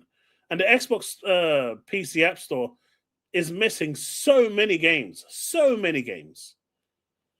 Like, I recently purchased Trails in the Sky first chapter on Steam because it's not available on the Xbox store. I would have purchased it on the Xbox store because I like the Xbox store, but it's not available on there. So I had to go elsewhere to buy it. But the moment you start pushing people to another launcher, you're basically telling me that you don't want me where you are. And Microsoft losing third party 30% and then first party 30%, it adds up, man. It adds up. That's just not the way to do to do business. That's not how you grow what you have. But what do I know? I'm just a YouTuber who's not exactly growing himself. So Gaben likes Xbox. He likes Xbox for the right amount of money. And from what I'm hearing right now, right, the Helix is basically being rescoped. What that means with AMD, no one really knows at the moment. But it's being rescoped because they don't want to. They're not happy to release a console at $1,000, and they want to keep it sub 1,000. Whether it's going to have now the Magnus chip or not is up for debate. And apparently, there's even talks that it's going to be a full-on traditional console without access to the PC side of gaming. That's actually on the table, apparently. Again, these are just stuff I'm hearing. They're not confirmed in any way, shape, or form coming from official channels. But this is what I'm hearing. That even the PC aspect of the Helix could be off the table in order to keep the price low.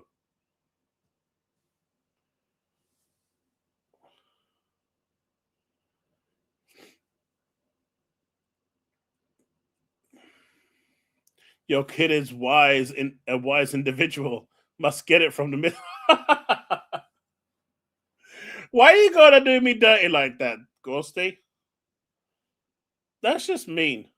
I definitely deserve a super chat as apology for that.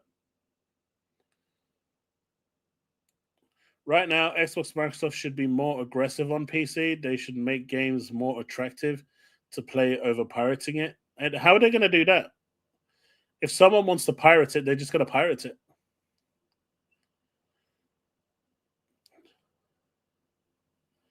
I don't really know how they're going to do it. I mean, I was watching a video by Josh the other day where Alex was saying, if Microsoft remove their games off Steam, I'm just going to pirate it. I'm not buying it on that launcher. So how do they make it more attractive?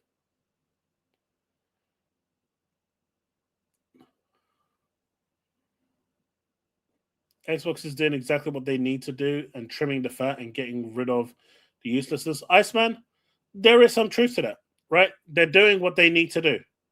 And it sucks. I am not going to sit here and say that layoffs and studio closures are good for the industry. They're not, right? No one wants to see people, becoming jobless. I mean, just look. We had an American company come in, merge with us, and after the deal was done, the very next day, they basically told us we're all fired. We were all made redundant, and off we went. I was let go on December the 27th. Sorry, 17th. I was let go on December the 17th, a week before Christmas. I got a call from someone in the US who basically said, "You're being made redundant," and that's it. And this was, a day after the papers were signed. It's just the way it is. It happens in every industry. I didn't see anyone on social media crying about me, though, and defending me that I lost my job.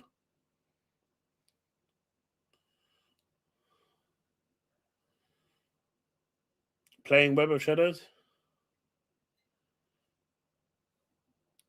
I mean, literally, if you know where to look and where to get the games, it's all done for you. You just download and play, install and play, right?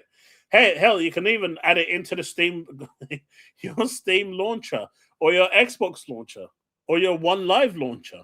You can just add them in. Their launcher is abysmal. They have to work on it.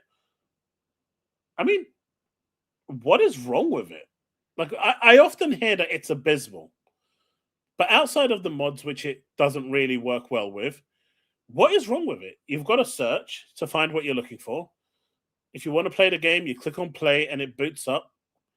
You've got your library, which has got filters to allow you to see what's already installed or what's not installed, or if you want to see what's available fully on Game Pass. What's actually wrong with it? Why is it so bad?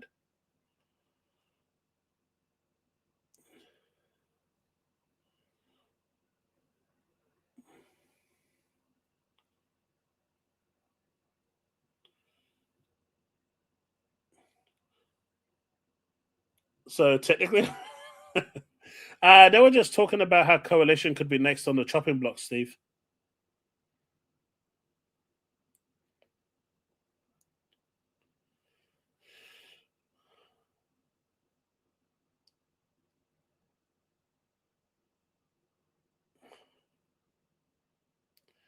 Companies haven't done anything of worth, but I get it. But these people that get laid off can do.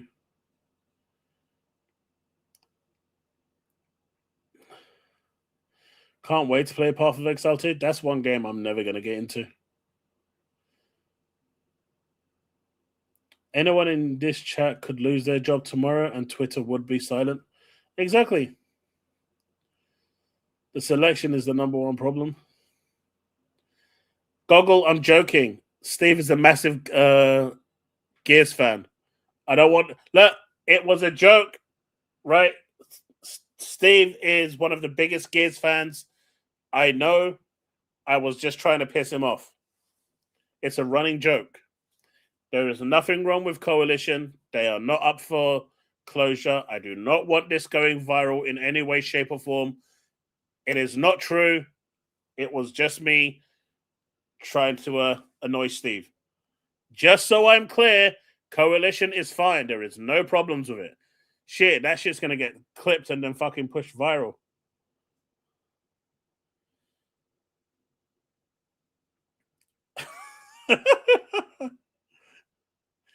But you know what? One thing I've seen recently is so many more people buying Xboxes.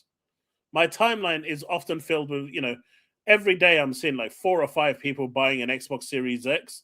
And most of the reason that's being cited is either Forza Horizon 6, because they don't like PCs and they want to play Forza Horizon 6 and they want to play Gears of War. So it's clear that those games, either being a timed exclusive or a full console exclusive, are having the impact that these studios, that they want.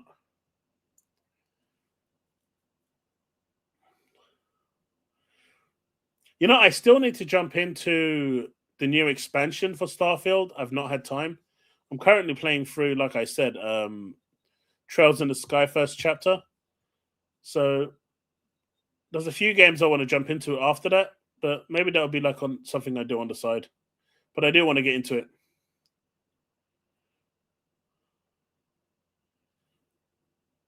Who knows? Maybe Senwa is still coming, Gorsty. Just not with Ninja Theory. And let's face it, Hellblade 2 sold so badly, I don't think any of them really care.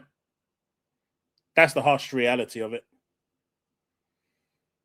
It didn't sell well. Not on PlayStation, not on Xbox, not on PC. In fact, it was one of the most ridiculed games next to Starfield. Which is a shame because I really enjoyed Hellblade 2 for what it was.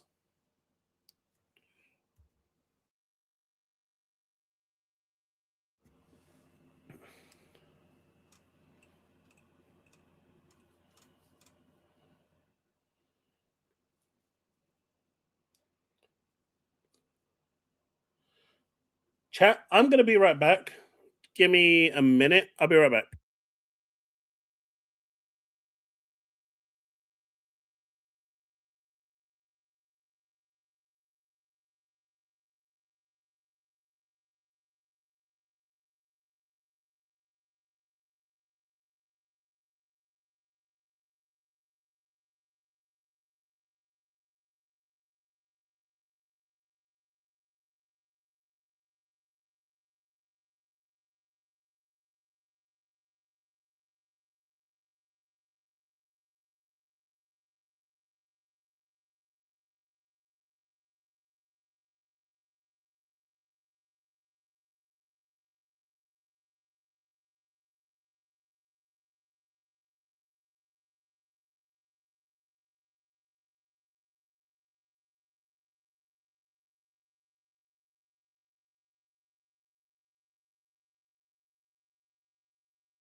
All right, we are back. We are back. And Lulu's here as well, trying to eat my face. Mwah.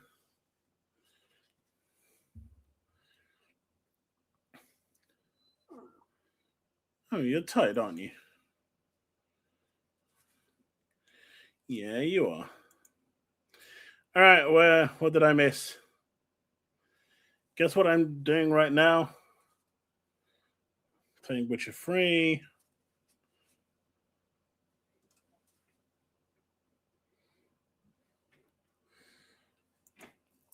You've got Craig Duncan, the head of Xbox Game Studios, who's left their role.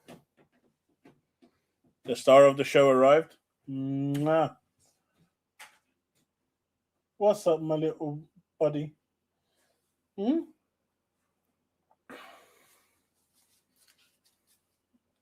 What do you want to do? So Craig Duncan, who was in charge of Rare for 14 years, who spearheaded Sea of Thieves, which I'm hearing now is apparently a commercial flop. It makes no money. That's the narrative that PlayStation fans are pushing right now, which is crazy. He's left his role alongside, you know, his senior partner or whatever it was, something O'Connor or something. But that's correct. I think what Ash is doing right now is just literally cleaning house, man. There's just nothing more to it. They really are just cleaning house.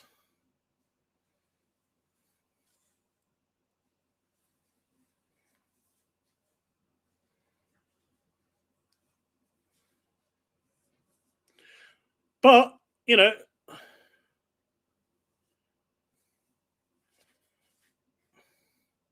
yeah, but it's making money, Steve. And that's all that matters. People are playing it, it's super popular, and it's, making money. So, regardless of whether you think it's done, as you say, jack shit, it's making more money than most of Xbox's other IPs. Right? I mean, John, he wasn't working for Sea of Thieves anymore. He was basically the head of Xbox Studios. But, Sea of Thieves is doing well. It's making money. It's constantly getting new updates. And the community around it is having a great time. So, I don't know where you think they're doing jack shit, I'd say, but they're doing well. That was the two I had on.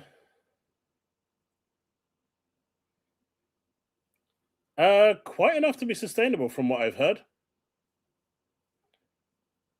They're in the profits, so that's all that matters.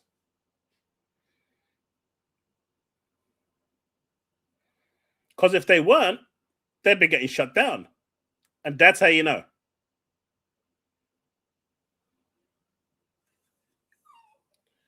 Yo, Steve, where's your source for them doing poorly and making negative? You show me your source, I'll show you mine. My source is the fact that they're not getting shut down. What's your source? And don't come out with tomato ketchup or anything like that. I'm legitimately asking you on the spot, where's your source that they're doing badly or they've done jack shit in terms of financial gain? What's that? Trust me, bro. I made that shit up. Yeah, that's what I thought.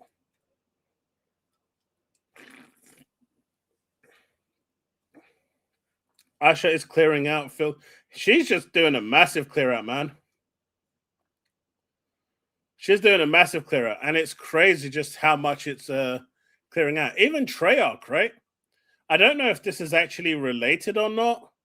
Treyarch, head of the studio, Mark Gordon, is stepping down. After 22 years, but apparently, the people behind Black Ops 7, which, from what we've heard, failed financially, they're being held responsible for it and accountable. And so it looks like they're going to be downsized as well and cleaned out house as well. They're not. I don't know if Treyarch was behind Black Ops 6, but from what the reports are saying, they're basically on their way to being shortchanged as well, downsized. And it looks like all the studios that are going to, eventually normalize are going to see some form of downsizing. When people say that there's going to be a mass institute of layoffs incoming, uh, it's going to be big. It's probably going to be the biggest round of layoffs the gaming, industry has seen. But at the same time, Microsoft owns, so many. It's not surprising, right? They are the biggest publisher in the world right now.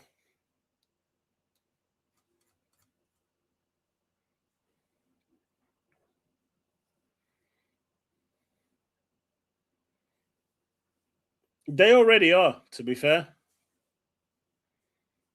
They already are.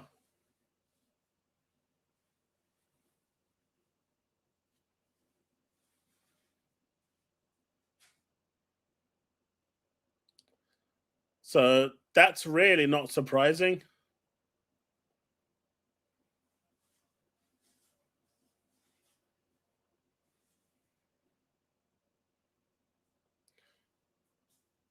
If I remember, I enjoyed 6. 6 was good.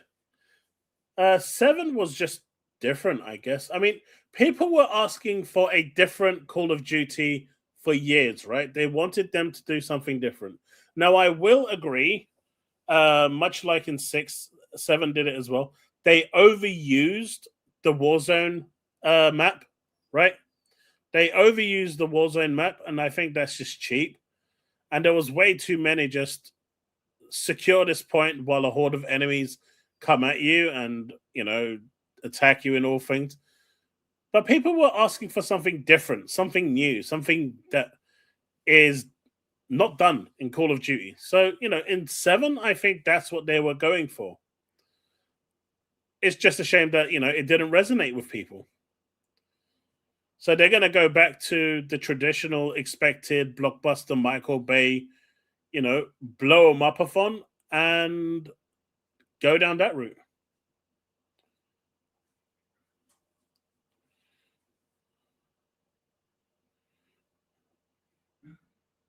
It decided to take an infinite trip. Yeah, that was weird. I don't understand why they made it online only. I think it was more to do with the jump in and jump out whenever they wanted, but it just didn't make sense. They should have had it offline. It was a bad decision, but I don't think that was part of, that was a big enough reason for it to flop. But, it was so unnecessary for that to be um online only. It really just felt like they were doing it deliberately just to, I don't even know. It was just weird. But I actually enjoyed, a lot of Black Ops 7. I think a lot of it was actually done pretty well. And I liked, the whole kind of story that was behind it. I just didn't like the Warzone parts. That part of it just felt really cheap and lazy.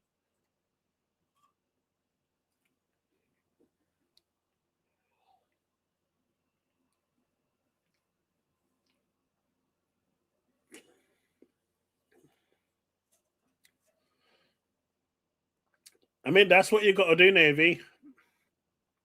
I think the next 100 days are going to be really interesting.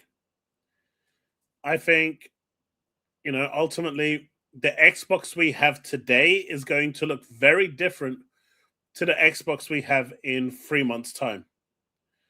But what I'm really interested in is to see what Helix will be. They've clearly said that they're going to rescope it to keep it cheaper. I don't think they're done with Ninja Theory or Compulsion games. I think more is going. At least another 2 more. At least another 2 more. And I think you're going to see each studio probably lose about 20% of their staff as they downsize to make Xbox a lot more affordable. Because right now it's being heavily subsidized, as Satya said, by Microsoft. And, it needs to start standing on its own 2 legs. I also think the talk about it being a subsidiary is going to be a thing. So they can actually get past the red tape, make decisions on their own, and yes, they can still utilize the resources that Papa Microsoft has, but they will kind of be in charge of their own future, if you know what I mean. So they don't have to wait 9 months to get a yes or no decision. They can just make that decision within themselves. And I think that's going to be a huge thing for Microsoft. But it's also going to be a scary thing because every decision at that point is going to count.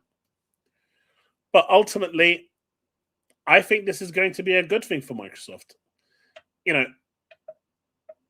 Clearly everything they've done up until this point hasn't worked. And so right now, they have one of 2 ways they can go. They can say, fuck it, everything done, we're going third party, and that's it. And that is a valid option that they can choose if they really want to do that. Or they're going to go through the approach that they're doing now and gain some independence in terms of decision making and stand on their own 2 feet and actually now care. Because look, they didn't really care about whether a studio was being run well or not because, Satya was footing the bill, right? Satya was footing the bill, not Microsoft. I mean, Xbox. Satya was. Microsoft was. But now, Xbox is going to be footing the bill. So now they have to care about what a studio does. And they have to care whether that game that they're building is actually worth making or not. They can't just throw it into the wind and say, yeah, go for it. It doesn't matter if it sells 5 copies. They won't do that anymore. And sure, that's going to mean that certain, creative freedoms are going to be lost. But ultimately, that will also mean that, they're going to be a better run business for it. And maybe Asher was what Xbox needed. Because, the Xbox Everywhere approach, which they hoped would be the Holy Grail, it didn't work, man. It didn't work.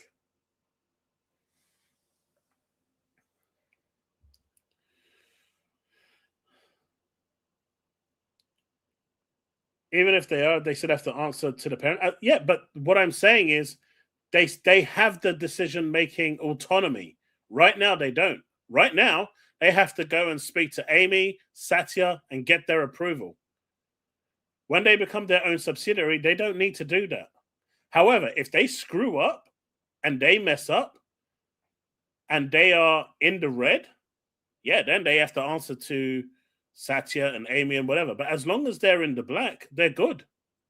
And so it will stop being run as a kumbaya, division that can basically spend as much money as they want and no one is going to care. And now it's going to start being run as a proper corporation. I believe Activision is probably going to stay under the wing of Microsoft. I think they're going to foot that one and, take the hit on that one. I think they're going to maintain that. And so all of the Activision games, more or less, are going to be multi-platform. I can see that happening. But the stuff from ZeniMax and Xbox Studios, I can see a lot more of those becoming exclusive to the Xbox platform.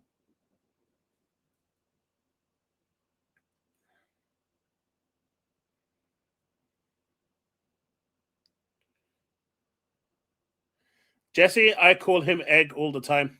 In my videos, even in my thumbnail, I dressed him up as an egg.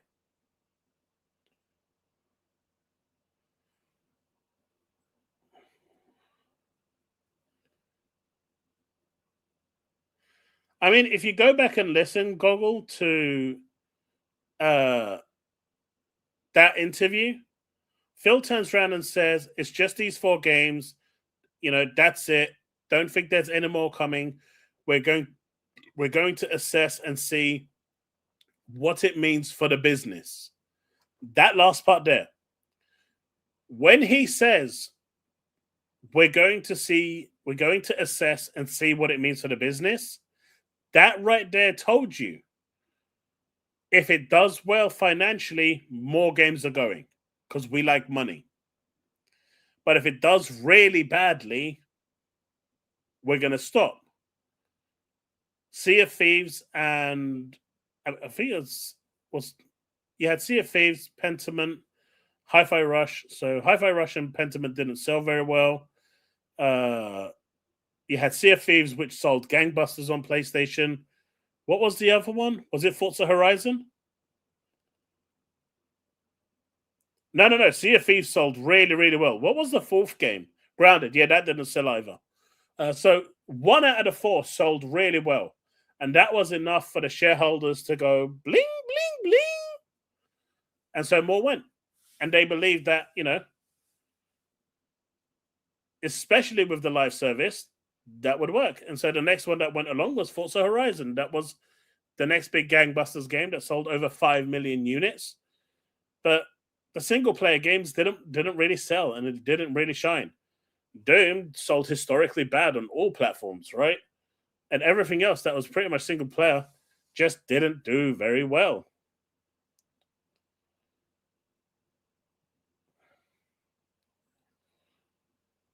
Sea of Thieves did well. That sold a lot of copies.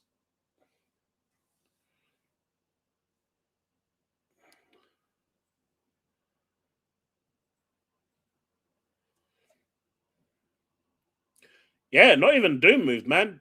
The single player games, especially, they're just not selling. And I don't know what it is.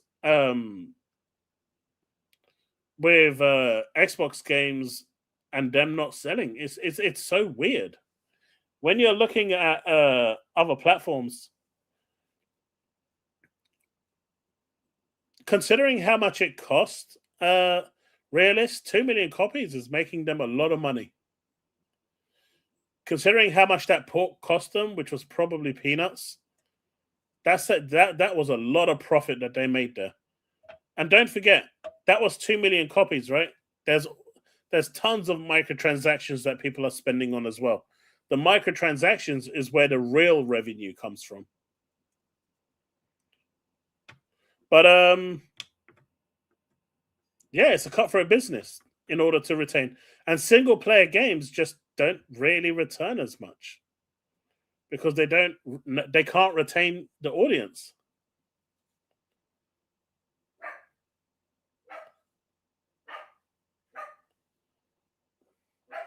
I swear to God, this puppy will see leaves moving and she will go out barking.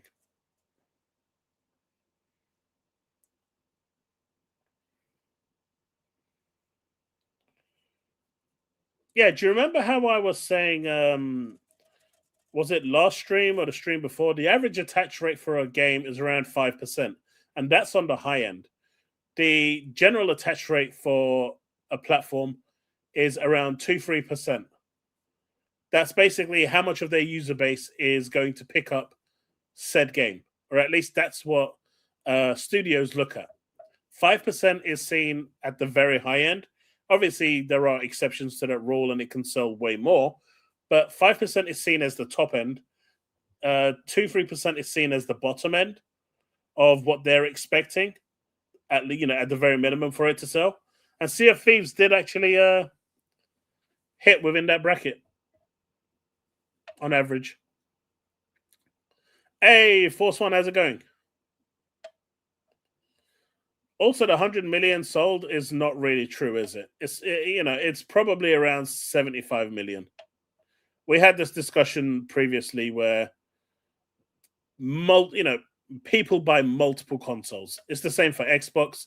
It's the same for Nintendo. I mean, the Switch is the worst culprit for that, right? you'll see people with like 25 switches because they're all different color in their house. Whether it's the Switch Lite, the Switch red, blue, green, purple, pink. So, you know, and don't forget that they count shipped, not sold,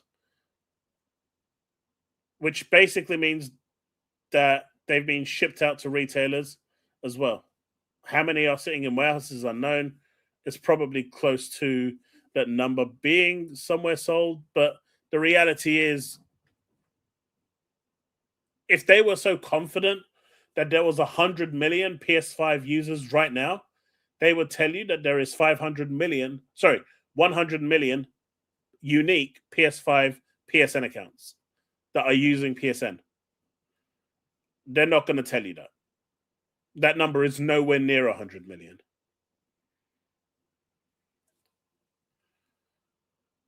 But yeah, PS5 definitely has more fans. It has more users, easily 2 or 3 to 1.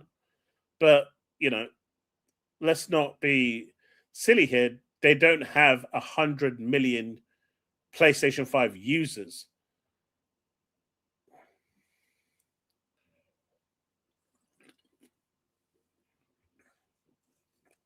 Look, E-Ranks, you don't have to be doing Concord that bad, man. Concord has already been hit enough.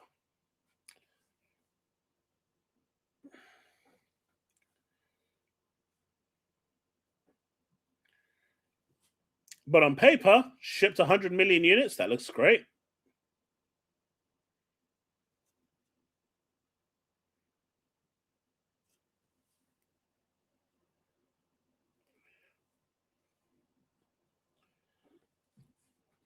I'm surprised Saros didn't do better. It's actually, a good game. But, it's not a popular genre. Just look at Luna Abyss.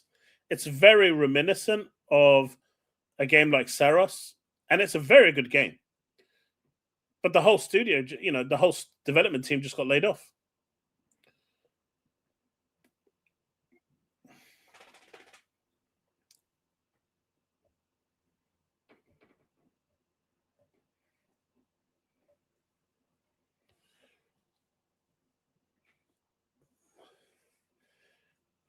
Sony will never do PC day one. They won't do that. And it's for obvious reasons. Because at that point, the PlayStation platform will not be the best place to play it day one. And they want day one for it to be the best place to play it. And so that's why you will not see PlayStation ever going day one. Unless it's live service, but that's obvious, right? For obvious reasons. Realist, I think that's the biggest problem Sony has with their supporters. No matter who I see talking about it, if it's not a AAA game, they're not interested. And that is so crazy because you got games like Expedition 33, which aren't AAA.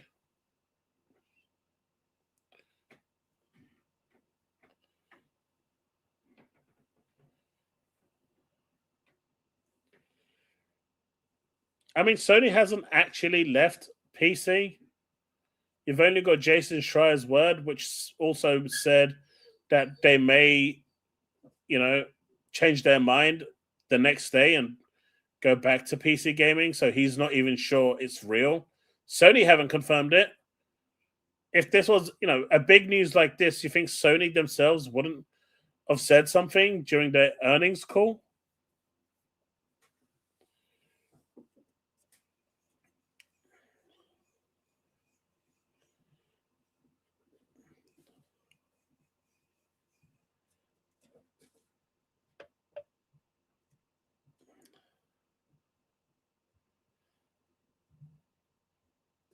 You know what? I think they'll get a storefront. I've always said this, that Sony will get their storefront and they will put the games there so they can take 100% of the revenue. I think Sony's biggest, frustration was the fact that Steam is taking that 30%. And I can understand that because that's a decent chunk of the game they're taking for just having this, game on their store on PC. Well, they could just easily make their own store and sell it there and get 100% of the proceeds. And really, Microsoft should be doing the same. They should be telling people, if you want to play Xbox games, you get them off our store. That's it. No ifs or buts. And that way they can stay on PC, but people are having to use their store.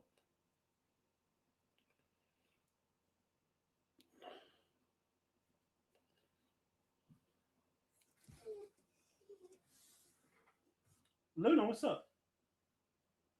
Come here. Come here. What's up? Come here. Come here. Why are you running away? Don't run away. She wants to play follow the... Oh, here you are. Are you here? No, you're not. You're gone again.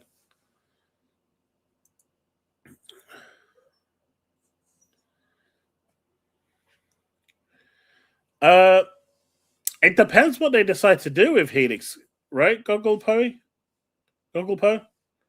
If they decide that they want Helix to be a traditional console as a console only, I think we could still see it because the cost of that will be a lot lower. But if they still want to go down the hybrid route, that's different. I think a lot of what's going to come out in the next 100 days is going to be interesting.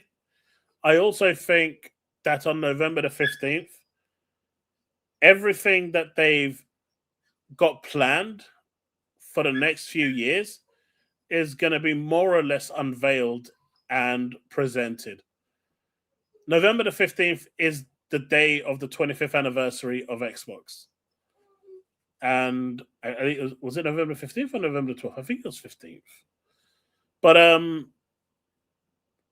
I think a lot is going to be revealed then. And 100 days kind of coincides with that date, more or less. So it's going to be a real structural change.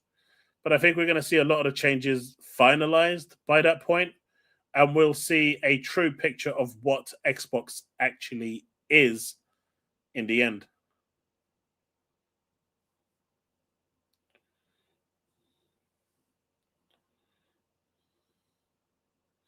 Sony's isn't the hybrid route more of the software endo? Feels like they can cut down. It depends on the performance, right? Everything is dependent on performance. There's even talks of them actually, abandoning the Magnus chip at the moment, like completely re-looking at things. It's not just software, it's hardware as well. The hardware specs that everyone's been glazing over, the ones that I've said I'm not really going to bother looking at because they're subject to change, are now realistically subject to change. They're looking at everything right now when it comes to the Helix in terms of rescoping what's actually there. This is Matthew Ball telling us this. So it could drastically, what we knew or thought Helix was going to be, could drastically change to just become a traditional console that doesn't have access to the PC stores.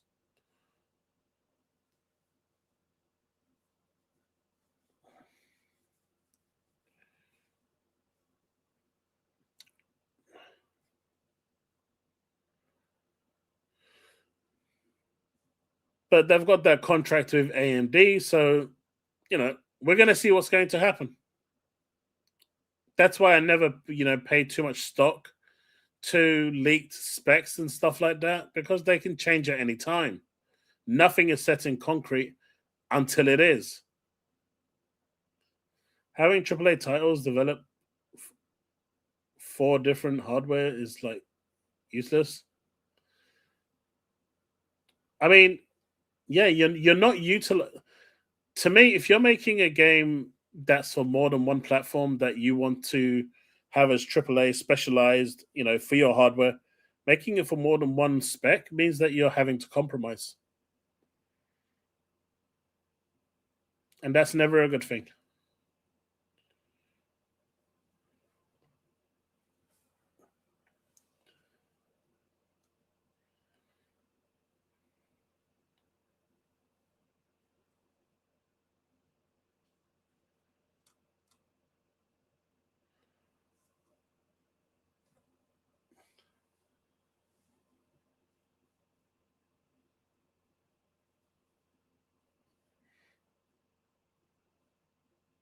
Who knows what's going to happen, Jesse?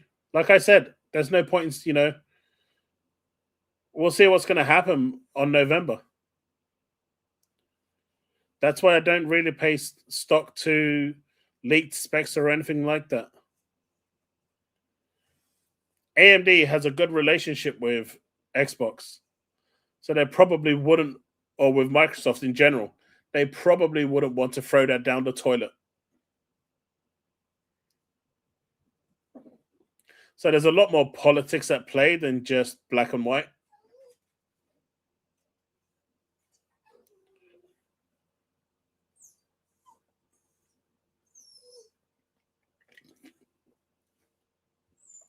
That is as good as a statement as I don't have time to explain why I don't have time to explain. Navy, that statement there is going to be, repeated until time immemorial. It was such a weird statement at the time, and and I know why it was used, because anything that can apply to anything.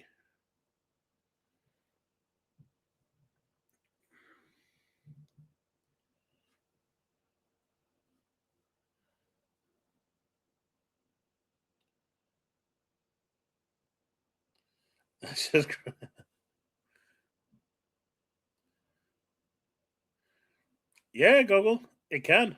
That's why for these big, companies, a tiny bit of movement in their stock price is crazy.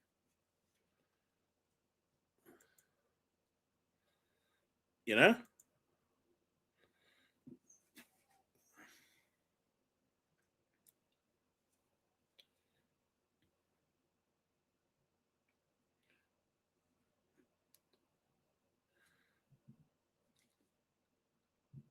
but some people are saying like Matthew Bull coming out and shutting down rumors is a bad move. I don't see that as being bad. What the rumors that they're reversing course, that's coming from that sneaker SO guy. He said there is no conversations and been no conversations to reverse course.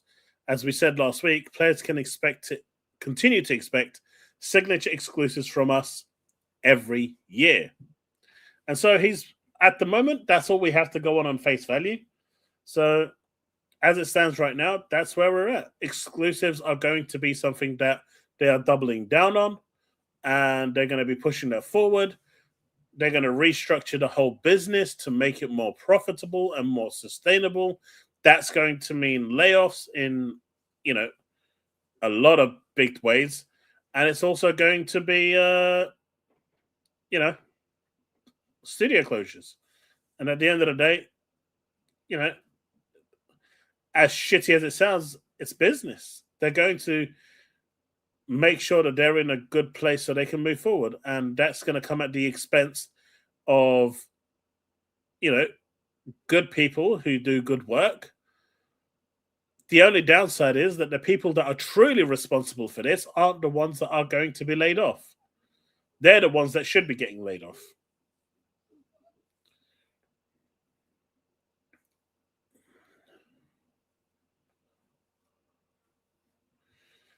Yeah, there's a lot of rumors going around. Fallout, Elder Scrolls 6 will be exclusive. The problem is, though, we'll probably have, kind of cybernetics by the time Elder Scrolls 6 and Fallout 5 come out. By that point, my kids will probably be born. So thinking about Elder Scrolls 6 and Fallout 5 when they're about 200 years out is probably not really worth it.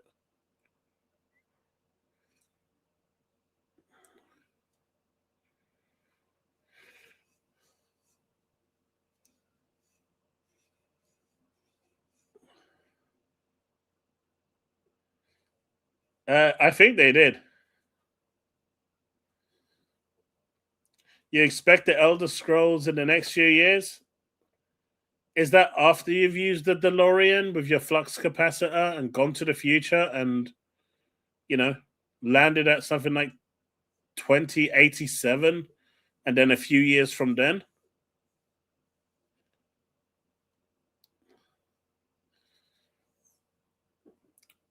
I mean, at the time, Microsoft wants to buy everything, right?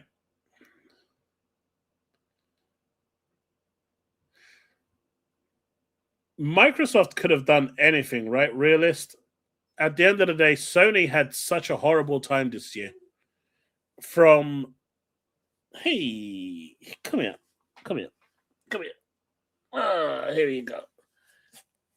You know, okay. Oh God. Why do you have to nibble my nose? Okay, just calm down. Calm down. Okay. Okay. Okay. Okay. Okay. Okay. Okay. Okay. Oh my God. Abuse. Okay.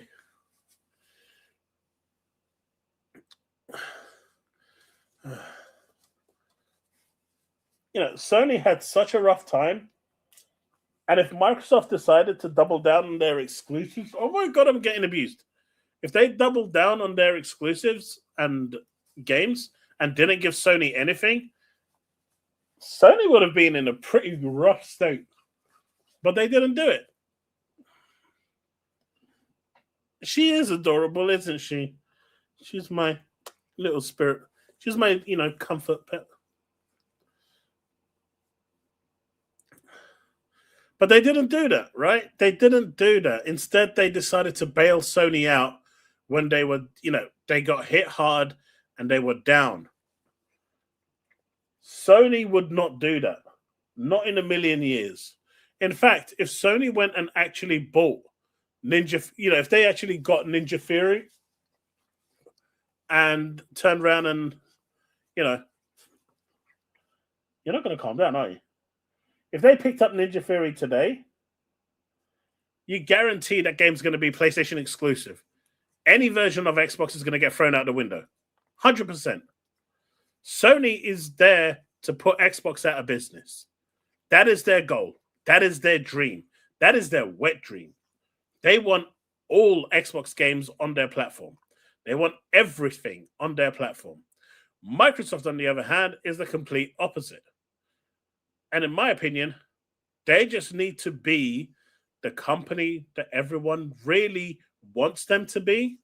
The absolute ruthless, complete asinine wankers that a trillion-dollar company it can be.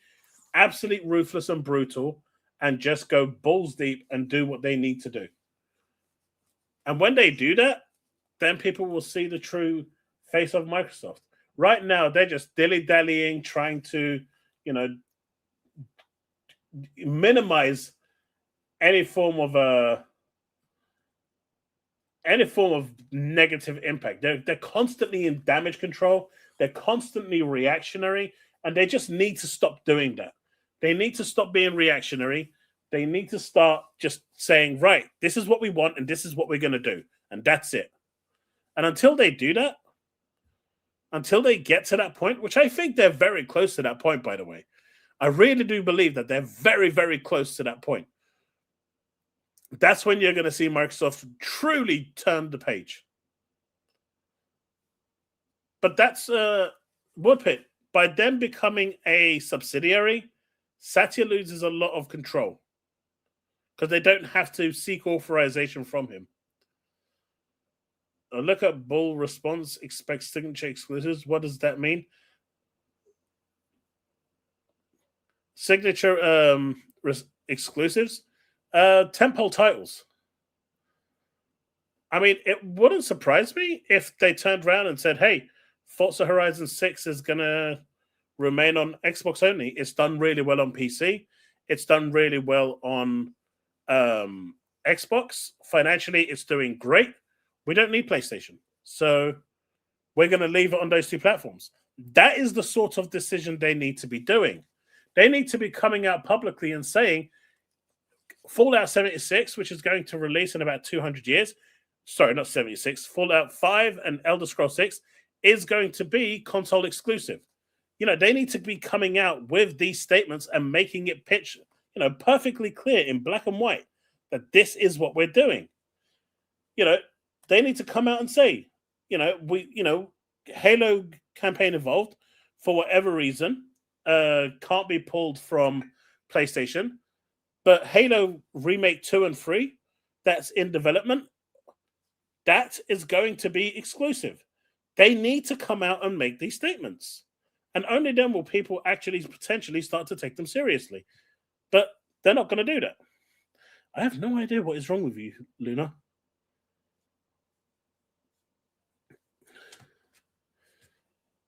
I mean, I wouldn't even put Fable in there as a tentpole title.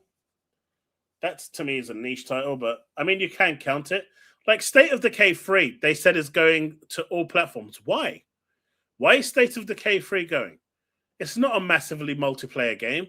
It's not a, overblown multiplayer game like Overwatch or World of Warcraft or Call of Duty. It's a 4-player co-op game. That doesn't meet any criteria, but it's going to PlayStation. Why?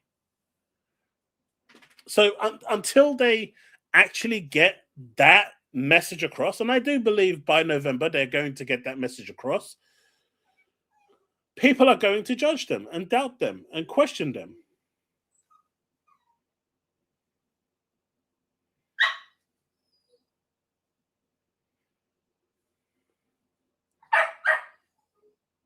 The problem is, Sanchez, right now, gaming companies are making games for PlayStation and they are skipping Xbox. The major ones right now aren't skipping Xbox, but a lot of the AA, single A, they are skipping Xbox, or what they're doing is saying, right, we're going to release on PlayStation first, and then a year or two later down the line, we're going to release on Xbox. And so those people that actually want to play the game right now are going to find a way to play it. Whether they use cloud gaming, whether they play it on their PC, or go and buy a PlayStation 5 to play it. They're not going to wait 2 years to play it on Xbox. Microsoft needs to fix that. And you fix that by getting a bigger market share.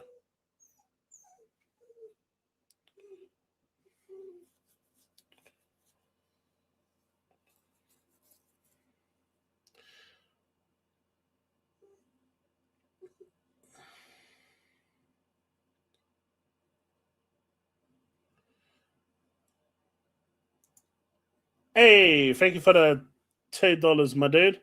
Check DMs. Look who thinks they're a lawyer now. And oh God, I can't stand. Hopefully not DCG, because I cannot stand another one of his today.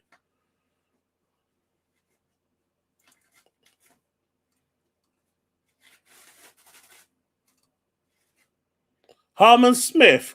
Good Lord. Yeah, Nintendo got bitch slapped, right? They got shut down.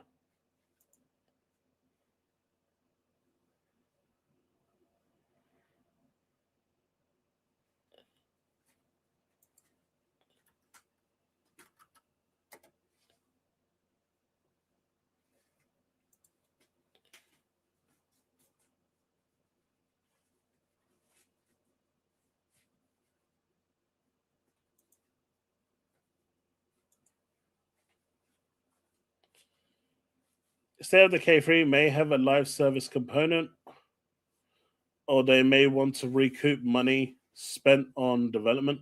I don't know, but it doesn't meet the criteria that they set. And I think that's the bigger problem. A lot of people on Xbox have been looking forward to State of Decay 3 for a long time. If you're going to go exclusive, I just feel you can't half-ass it. You're either going in or you're not. And I think that's a big part of it.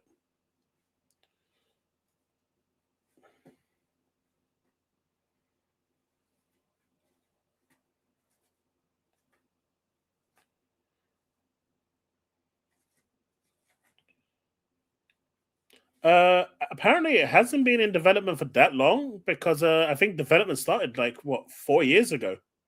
The concept of State of Decay 3 started about 7 years ago. I think the trailer was first released about 7 years ago, right?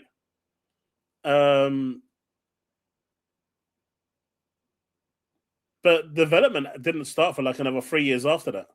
It's another case of I'm going to show a trailer and forget about it exists, much like Elder Scrolls 6.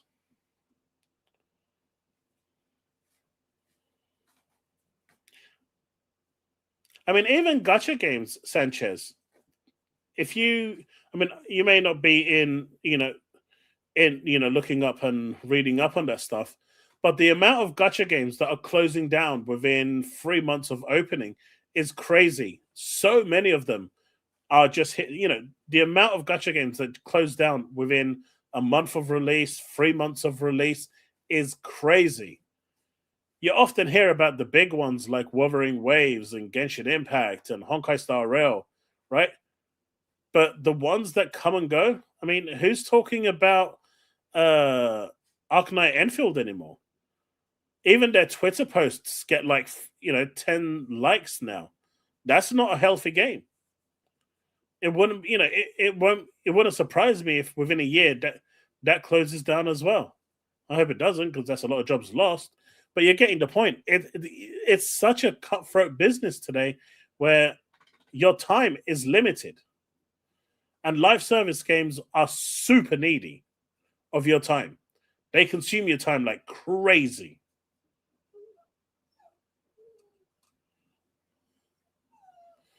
Grand opening, grand closing.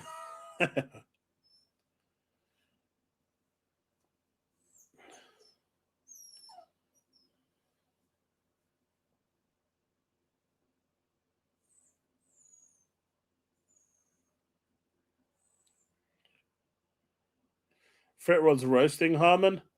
Well, that sexist pig deserves it.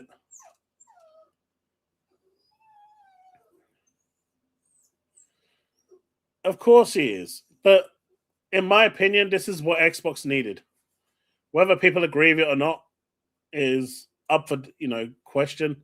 But they needed a a kind of reset.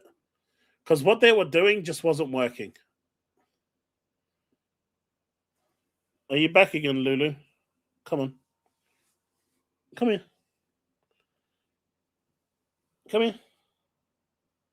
Oh, what the hell's this? Ew.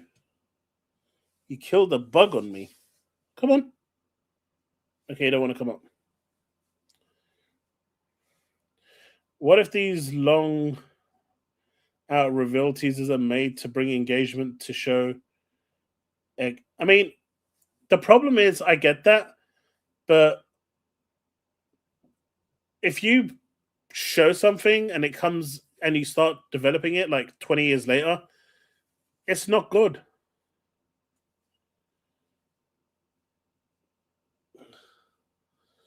Yeah, it's like earlier today. It's like every day with Diablo. She will come to me. She will scratch at my legs. I pick her up.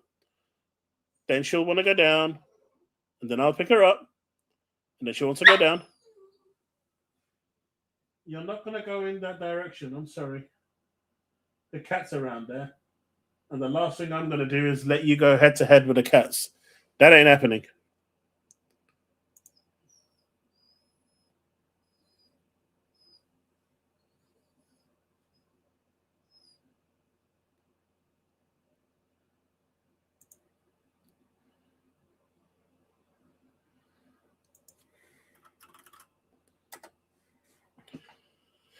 Chaos, not sure if it's true, but supposedly 50% of Bungie is getting let go next month. That doesn't surprise me. Marathon Season 2 hasn't sold very well. Sorry, not sold very well. The numbers when it's been free to play just haven't done well.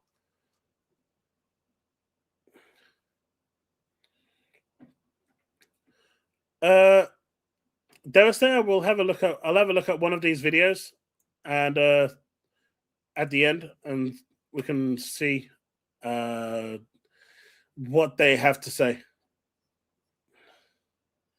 I can see. I can see. I did watch the Puerto Rock one. That one was pretty useless. I did watch that one already. The Reforged one I watched as well, but that one is useless as well because Matthew Ball already came out and shut them all up. So the Kids Smooth one could be interesting to watch. So we'll check out that one. But thank you for the 2. That is the nature of being a dog owner. Add in, what have you got in your mouth to your lexicon? Yeah, she's always got something. When I mean, I left an open door. He just has to let me know when he wants to be on. I've always told Chili that he's welcome. So he's just been busy. But if he wants to, we can find time. I think Xbox should license smaller games and old IPs to third-party studios, just like Nintendo, and focus there. I think that's something that you're going to see them doing, because when Asher Sharma turned around and said that we're going to utilize our partners, which I got heavily wrong back then in my video, because I thought she was referring to the actual console. When I went back and reread it, that was more about what you're saying there. I think that's exactly what they're looking at doing, and that's exactly what they're potentially gonna cut the costs of development and going that way. So I think that's already on the cards. I mean, the fact that they're also talking about third-party exclusives and saying that they are going to do third-party exclusives as well, it's clearly showing you that things are changing quite drastically at Xbox.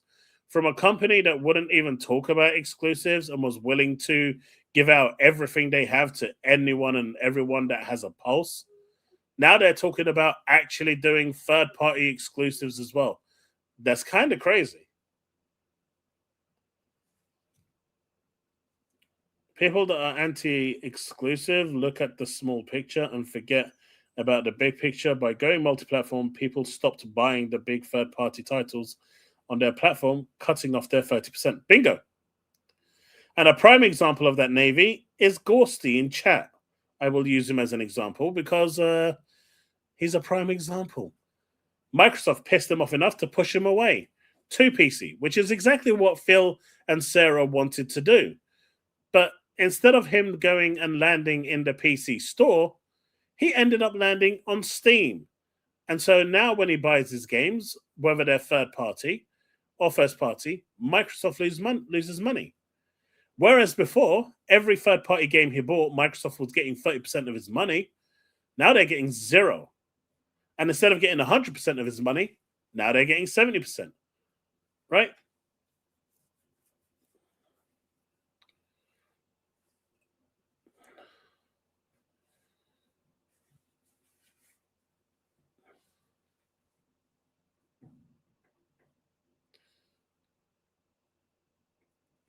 Man, Dreamcast guy is on a roll. He's literally making a video on every single tweet. Jesus Christ. You are 17 away from 400? Nice. Hey, PS5 Blows, thank you for the membership. I appreciate that. We're at 16 out of 25 now. No, I don't think I could do that. I can't even watch one of his videos. Can you imagine how it's going to be if I actually have him on my show? And plus, the time zones probably wouldn't work anyway.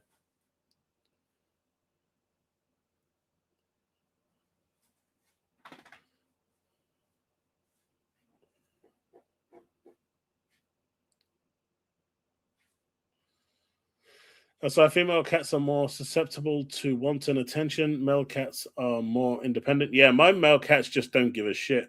They just come to me and say, feed me, and then go away. Luna, is a female dog, she's really needy. Sony licensed out old IP to Bandai. Those games released everywhere, but Xbox, including Switch. Yeah, because Sony's aim is to kill Xbox. Why do you think Sony were really angry at Microsoft pulling Halo from the state of play? Hey, Chili, thank you for the 2. I appreciate it. Why do you think they were so annoyed at, Microsoft pulling Halo from the state of play? They're annoyed because that would have been the death knell for Xbox. If they actually did that, I don't think I could actually support them. And that is why Sony did the whole song and dance with 1 week notice of the state of play. They wanted everyone there. They put a countdown timer on the works. Everyone kind of knew what to expect with Gears. And even with Lao Fei, they kind of had some semblance of her being the next God of War game because it's been talked about for so long, right? But no one would have seen coming Halo being showcased at a state of play.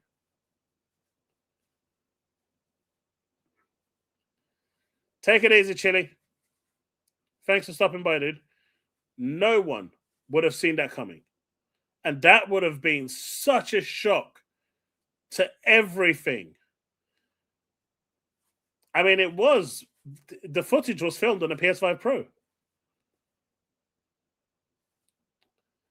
And so, in that situation, I don't think there'd be any coming back. So they knew that they had to do something. Their pivot had to mean something. And so they had to pull it. But here's the thing. People are saying, it's damaging. It would have damaged. It's damaged the relationship between Xbox and PlayStation. And I'm like, what relationship? Sony needs Microsoft. What are they going to do? Turn around and say, don't release Call of Duty on our platform? Take away Overwatch? What is it that they're exactly going to say? We don't want you to release Spyro on our platform anymore? Like, what relationship is getting damaged here? Sony just has to suck it up and take it. They don't have a choice. So when I saw all those articles saying, "Oh, Sony is so angry and it's damaging the relationship," what relationship? The relationship has been one way since the very beginning. Xbox gives them everything; they give jack shit in return. What relationship is this? What is Xbox getting out of it? So,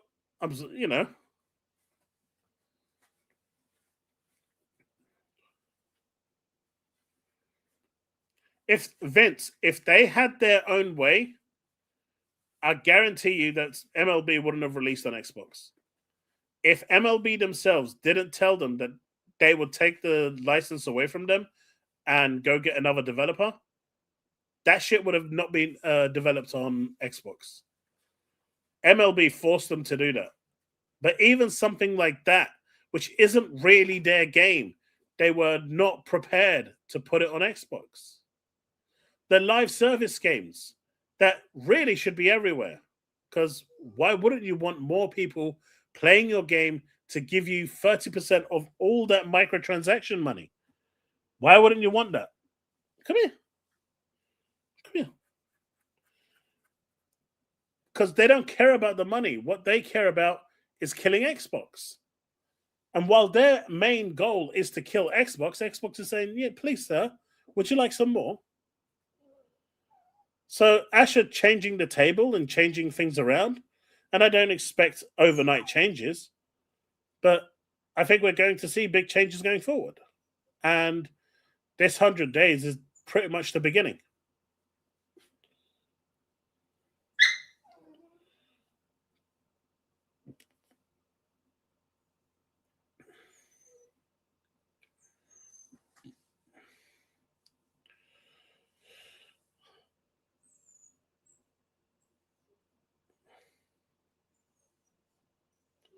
They would realist. They would. Because they understand when it comes to platform market share, the one that has the most, the biggest market dictates the rules. They dictate what goes where.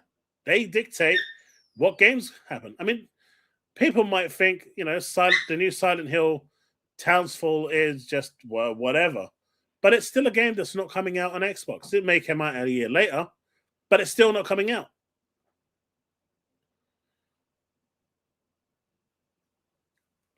Devastator, yes, they have. Thank you for the 2. Yes, they have.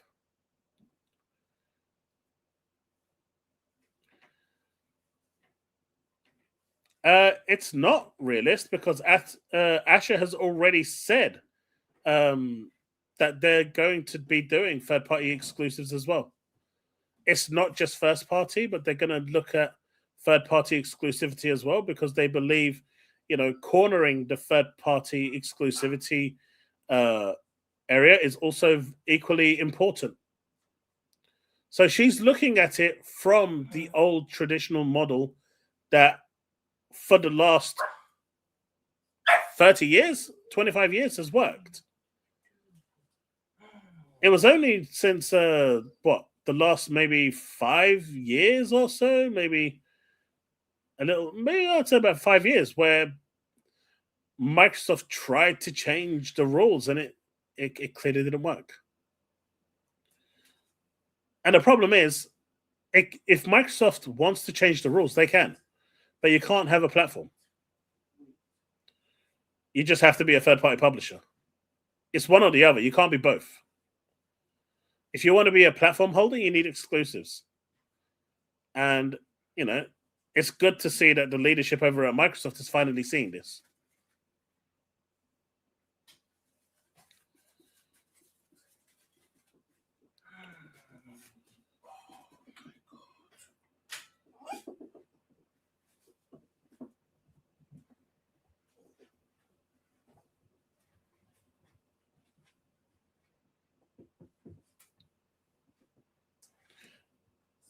Whatever that distribution with Blooper is, the bottom line is they're making sure it's not available on Xbox. And that's the bottom line, really.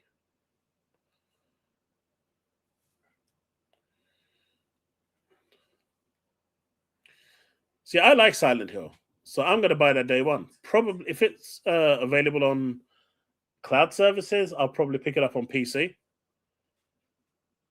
I know Silent Hill 2 wasn't available on cloud, so we'll see. But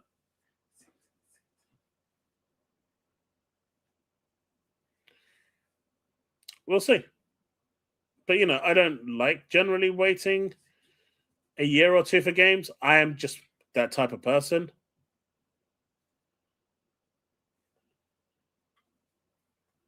No, they're not skipping PC. They're just skipping Xbox. I mean, why do you think... let's just hypothetically assume that Sony did pull away from PC. Why do you think they did? I mean, do you think that the Helix wasn't one of the main reasons for them doing that? Of course it was.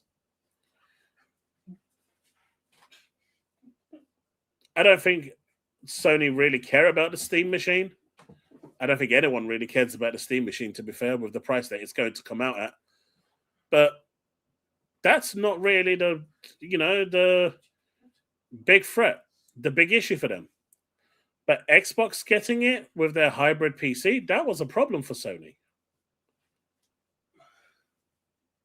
I think the Helix is way more on Sony's radar than the Steam machine. The Steam machine is just a Linux box, right? That you can create right now in your living room, and it's just there. You can pretty much buy them. Huh? It's a She threw a tantrum. She threw a tantrum and shut behind the sofa. She got mad. Okay, soon.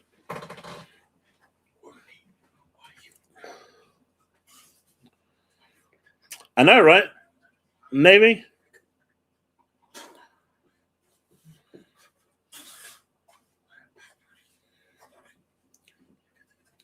What I want is a Downpour. I know that's available to play on Xbox backwards compatibility, but you can't buy it. It's been delisted. Downpour is the one I haven't played, and I really want to play it. But man, is it so expensive on eBay?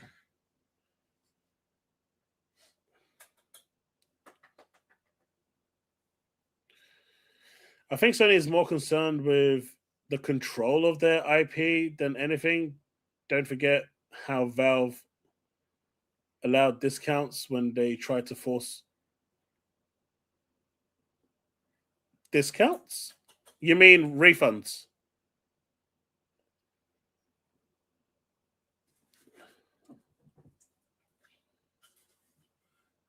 Yeah. See, what Valve did over there, in hindsight,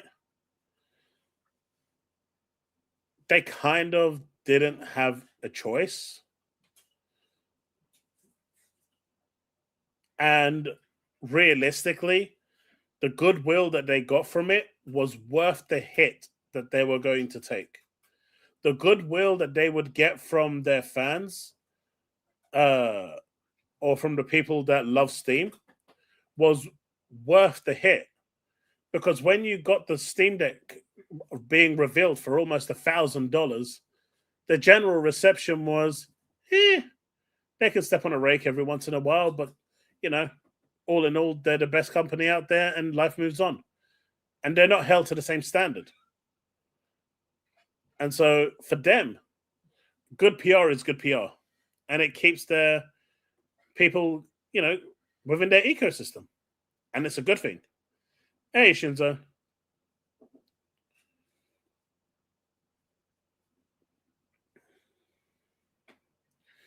All right, let's have a look at this video.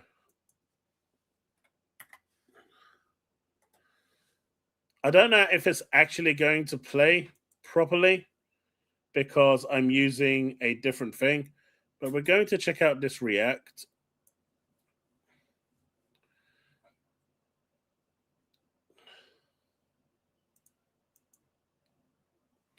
Do let me know if you can actually hear anything. I'm hoping you can. It does look like there's going to be audio, but let me know how it sounds, because when I tried to play music using just this StreamYard, it was causing problems. And if it does cause problems, then we'll leave it for another day. I do know that there was a game show, an RPG indie game show that was shown a week ago that I missed. I don't know if any of you actually caught it. Apparently, there were some really good RPGs shown there. So maybe on Thursday we can check that out. Might be a game or two on there that people like, especially those that love their RPGs. They could have done nothing, but they weren't going to let Sony impose their console practices on Steam. I mean, the reality is, PSN was supposed to be their day one, and Arrowhead disabled it because the game wouldn't work. They couldn't get the game to work with PSN. It was always intended to come back. This wasn't something that Sony hid. This wasn't something that Sony, tried to bamboozle or force upon people. It was there that this game would require PSN services. But they couldn't get it working day one, so it was sold without it. So it was there in the small print for people to see. So it wasn't like it was forced on people. People bought it with the knowledge, with the constructive knowledge that it was there. Now, I'm not defending it. I'm just saying that the knowledge was there. It wasn't something that Sony just decided on, the 12th hour that they're going to add it for the sake of it. Arrowhead disabled it because the game wouldn't boot. They couldn't get it to link with the PSN servers. And in order to get the game to go live and make money, they disabled it for the time being. The original plan was that the PlayStation version of the game and the Steam version of the game would actually be cross-save. And you would use your PSN account in order to be able to jump between the two platforms like you do with Xbox games. But because that never eventually went through and they couldn't get it working, and after the whole malarkey, that cross-save capability died with it. So it was always the plan to have PSN. It wasn't just something that they just threw in there.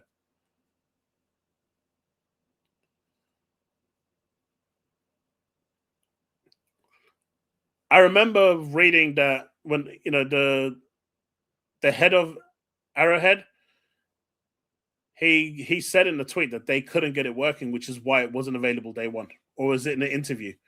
One of the two. But that's why it wasn't there. Whether they agreed with it, being there or not is a different matter entirely. But he openly said that they couldn't get it working day one.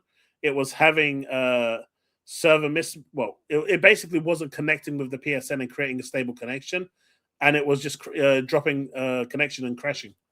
They couldn't keep it consistent.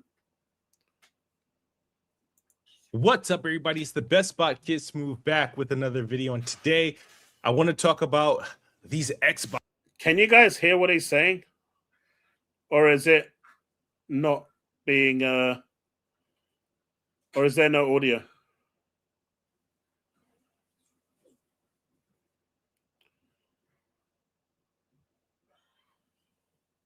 It's good. Okay. Xbox news, man. Nothing's actually official yet, but it has to be very close because wherever there's smoke, there is fire. And people like Tom Warren, Verge, Bloomberg, all reporting upcoming studio closures or potential studio closures for Ninja Theory, Compulsion, and Double Fine. Now, this is not public yet from Microsoft or anything like that. And I think it's not public just yet because there probably are in the process, at least it's being reported, and trying to seek out a buyer for a Ninja Theory, Compulsion, and Double Fine. Either looking for a buyer or trying to negotiate a buyout so that these developers or these studios can become independent. Now, this just comes off the heels of Xbox doing their Xbox Game Showcase and Ninja Theory being up there showcasing a brand new game, which is Senua, aka Hellblade 3, and it's due to release next year. And a week or two later, we're getting news that they're about to be shut down. So, of course, the question I ask is Senua coming out? It's probably an incentive. I think that's the biggest question that everyone wants to know. Everyone wants to know, is Senua coming out? I mean, I'll buy it day one, right? It's clear it's not going to be on Game Pass or anything like that. I will buy it day one. I mean, I like the Senua games. I like the first one. I think the first one was better than the second one overall. But I enjoyed the second one. And if you've played the second one and finished it, I do recommend going back and checking out the different narratives being spoken. It's crazy how much it changes the outlook of the game and how much more lore tidbits you actually get from it. It's pretty interesting. Considering it's a short game, might be worth something to do. Insensitive question, but I just think it's very slimy. Part one, I think it's on all platforms combined, I think it hit 1 million.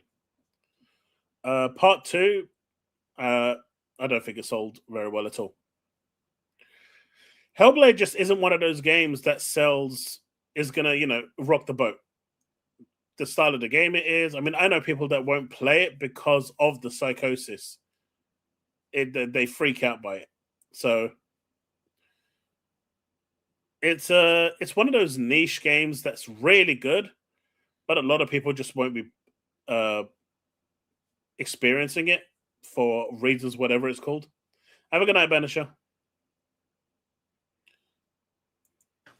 That Xbox can do a showcase, have Ninja Theory surprise the audience with a new game reveal, give it a release date or a release window, and then close them the next week. It's just weird. It's just very, very weird. But nonetheless, we realistically shouldn't be surprised. Not that Ninja Theory's closing or potentially closing, but is that they let them. We shouldn't be surprised that they're closing. We should be surprised that they let them show a game and then close. But them actually closing shouldn't be a surprise if they do. Because I feel like Asha and the new Xbox team has been firing off all warning signals. They had the little memo blog post that went out, talk about the Great Reset and how, you know, they're gonna have to make some tough decisions to make do on their business. They Xbox, Right. And this is what I was saying before, right? This is what I was saying before. Like, Asha has told people in multiple forms, whether it's, you know, through the memos, through the interviews, you know, they're going to have a reset. It's going to be bad. Tough decisions have to be made. All of those are red flags for mass layoffs. All of that is, you know, red flags for it, you know. And, it, you know, everyone sort of started speculating that layoffs were coming. Oh, layoffs were coming. And some people were even celebrating that layoffs were coming. So what's weird is that those people, especially that were celebrating that layoffs were coming, are now crying that layoffs are here. Talk about fucking weirdos. has been operating in the red for forever, and they want to change that. They made comments on this that warranted at this, so that's why we've heard rumblings and people speaking like, hey, you know, if they do exclusive, they're probably gonna have to shut some studios down or whatever. If the goal for them to be like a platform holder, you know, they're not going to be able, they don't need to be as big as they are. So it's unfortunate because nobody wants to see studios close down. And as a Xbox fan and cheerleading every acquisition, because back when Xbox first started doing acquisitions, I thought it would turn into exclusive games coming to Xbox, something to compete with PlayStation. It would add value to Game Pass. Now, sure, it added value to Game Pass, but it didn't result into exclusive content. Matter of fact, since Xbox acquired all these studios, a lot of these games hasn't been exclusive. A lot of them have been full-blown multiplats. Look at Compulsion. They were purchased in 2018. That they didn't doesn't turn surprise me. a game in until 2025. Ninja Theory, they turned in a couple. I mean, the realist, my motto is this, right? And some people may get offended by this. And if you do, it is what it is. No, unless you know someone who is being directly impacted by the layoffs, realistically, you just don't care. You may rage about it for a day, maybe two. Being that it's an Xbox news, make it a week. Because if it was any other, you know, platform like Valve or Ubisoft, I mean, Ubisoft let close 2 studios and no one even batted an eye. If it was PlayStation, like Bluepoint, that lasted like 5 hours. But because Xbox, I'll give it a week because everyone hates Xbox. The reality is, this day after, no one cares. They get on with their lives and move on. Most people will be like, oh my God, this is really awful. I feel bad for those developers about to lose their job. All right, I'm off to eat. And that's the reality. It sounds harsh, but that's the truth. Now, if you know people that work there personally and they're losing their job, that's different because now you've got a personal connection. But the reality is most of it is just fake, you know, baiting, fake rage, fake frustration, and you know, it's all kind of, you know, just for the moment, just for the engagement, just for the likes and the retweets and the upvotes. None of them actually truly care. Right? When I used to work at Sega, every 3 months we used to have 900 people layoffs. Right? They used to rehire. Not every month. Every October, 900 people to 1,000 people got laid off. No one cared. Right? You didn't see the media crying about it. It happened every October and every February. You had thousands of people laid off. No one ever reported on it because it's just not big news. Because it happens all the time. The churn of staff happen all the time. They've got temporary workers all the time. They've got free monthly contract people working all the time. Now they've got 0-hour people more and more because games aren't in development throughout the whole year. You know, there's high periods and low periods. And so once those low periods hit, they get rid of everyone because they don't need them. It's just, you know, they suck. I'm not going to sit here and say I'm happy for anyone to lose their job. I'm not. I lost my job and it sucks. I know from firsthand. It's horrible. The very next day, I didn't know what to do with myself. I woke up thinking I'm going to go to work, and the realization hit me that I ain't going work. You know, I worked 14 years at that company, and I got laid off with a phone call on my holiday a week before Christmas. That's what I meant to them. So anyone thinking that they're valued by these companies or whatnot, they don't give a shit about you. And layoffs suck. But when it comes to the bottom line, that's all they care about. And so this is why I say, no business is your friend. Never think you're valuable to the business. Your value is your own. But layoffs are just a part of the industry. Right? Layoffs are just part of work, part of life. And the next day, well, for most people, then after 5 minutes of hearing the news, it's not even a second thought. It's just a passing statement because it doesn't impact them. And so this fake rage that people have on social media for engagement, I think that's actually worse than, you know, people actually losing the job. Because you've got people now monetizing the layoffs, right?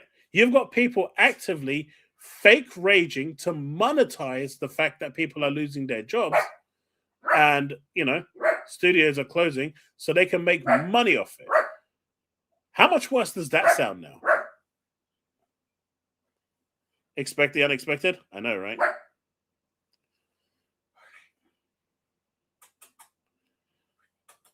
Yeah. I mean, if you're hiring, if you're a contract worker, you know that your contract can be cancelled at the blink of an eye. Games, but they've all been relatively flops, even though Hellblade 2 was amazing to me. It wasn't successful, which led to a port later down the line to PlayStation and whatnot. So I don't believe you. And then Double Fine, they've been able to release a couple games, Psychonauts 2 being the best, the critically acclaimed, but it didn't sell well, and that released everywhere day one. Navy, when you make a statement like that, Jesus Christ, that's bad. And then they released Keeper last year and Killed this year, and those are both honestly just not games, not fun games. Didn't have a good time with either of them. When Xbox was buying a lot of these studios like Compulsion, like Double Fine, and like Ninja Theory, they sold them dreams and promises like, you know, be creative. We want you to continue making the games you love. Be creators. Make whatever. Double Fine took that literally. They made whatever, and it turned out to be terrible games. But at the end of the day, see, I disagree with that. I think Keeper was a really good game, and if anyone hasn't played it, you absolutely should. It was a really good game. I really loved it. It's not a long game, but I loved it. Kill, I'm still playing that today on my Xbox LIX. It's something I sit down every day and play a couple of games on. It's quite fun. See, the thing with Double Fine is that they're not making groundbreaking games, but they're not expected to. What they're doing is they're making good Game Pass filler games, and that is their value.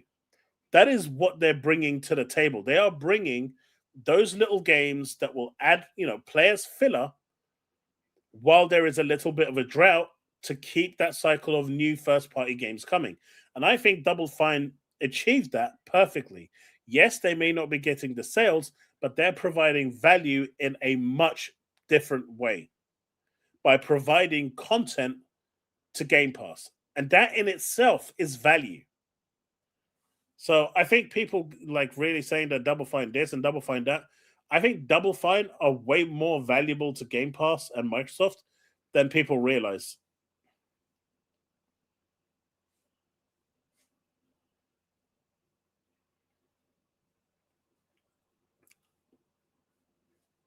Yeah, I get that, Navy. The Xbox of then, the Xbox of yesterday, and the Xbox of today, three complete different studios, and it's cleanup time. It sucks because it's leading into studio closures. It's leading into some of my favorite games or favorite developers being closed out or probably not producing a game moving forward. Hellblade 2 is one of my favorite games. I was extremely looking forward to Senua because I was surprised. I was not expecting them to turn around a game that quick. So to hear that one of the marquee studios who have been able to show a profit on their own in years that they weren't releasing games, there's some talent there. There's some assets there that I wouldn't close. I'm sorry. Ninja Theory is just not a studio I would be closing. Yeah, I mean, I can understand Double Fine, and I can even understand. Honestly, Ron Slusher, I don't think anyone would really notice if Double Fine truly left, right? The point I was making is that they provide value in a different way that is valuable to Game Pass. Now, if Game Pass wasn't there existing, then I don't think the value they would actually provide is of any value at all, right? Because they're not selling the game. The game itself, didn't sell at all. So I think their value is through Game Pass, and that's about it. Which is why I said, they're a good company for games as a filler. They're a good studio. By the way, I just want to say an apology. Earlier, I snapped at Steve. I don't know why I did that when he asked me for the source. There was no reason for my attitude towards that. I don't know if he's still listening, but I just wanted to apologize because it wasn't really called for. I don't know why I snapped, honestly. The source that I was looking at was essentially Aaron Greenberg from years ago when it came out, and when he posted a tweet back then. There's no way I'm going to remember where that was. And I don't know. When I saw the word source, it made it sound like I was lying. Clearly, that I assumed that wasn't his intention. So I just want to say sorry because it's been on my mind while I've been live, and I'm not that type of person to do that. So yeah, if you're listening, buddy, sorry. Double Fine has a lot of Lucas IP.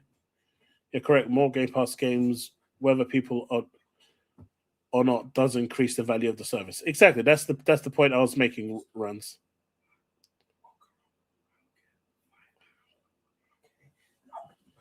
I mean, that's the other thing, right? Realist. If you're playing them through Game Pass, why buy them?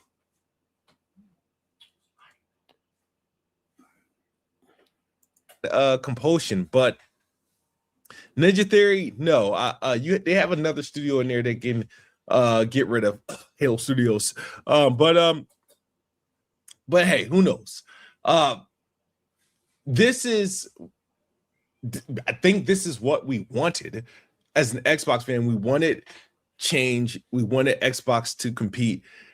One thing we can't be foolish of is like, okay, is this being done because they are looking to truly compete, to truly get control of the business and do realistic things? Or is this part of the grand scheme? Is this their original conspiracy that I thought? Is Asha here to sunset Xbox? That's been my original thought.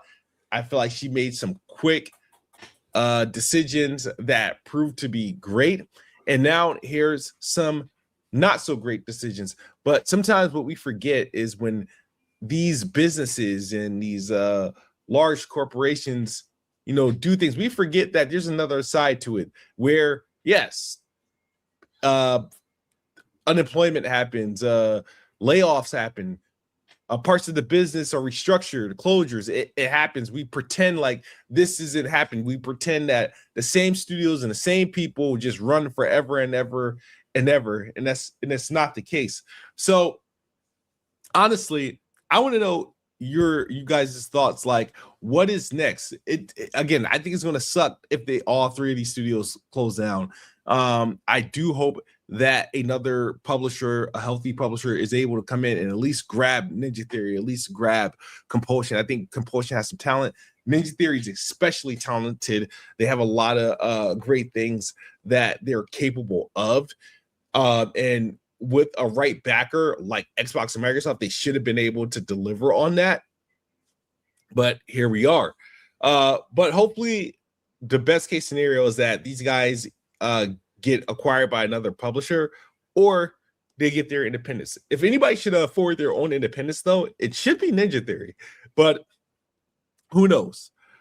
This is more bad news for Xbox. It's kind of really been that way. They give you some good games to show, and they'll do some goodwill stuff, and then it's usually followed by some extreme bad news. But we will see. Let me know your thoughts in the comments. Yeah, it's more or less what I think. I mean, the notion of Microsoft selling Xbox is silly. No, which company out there right now is going to foot 100 billion, which is what Xbox would be selling for right now? Probably, that's what their market value is with Activision, or at the very least 80 billion. Who's going to foot that sort of a bill? No one. So they're not selling Xbox. I don't even think that's even crossed their mind. The subsidiary route is probably where they're looking at. Exactly, Woodpit. No one's going to pay that much money for it, and Microsoft isn't going to sell it on a fire sale. Mate, I swear to God, if Elon Musk decides to come along and pay 100 billion for Xbox, I'm out. I'm out.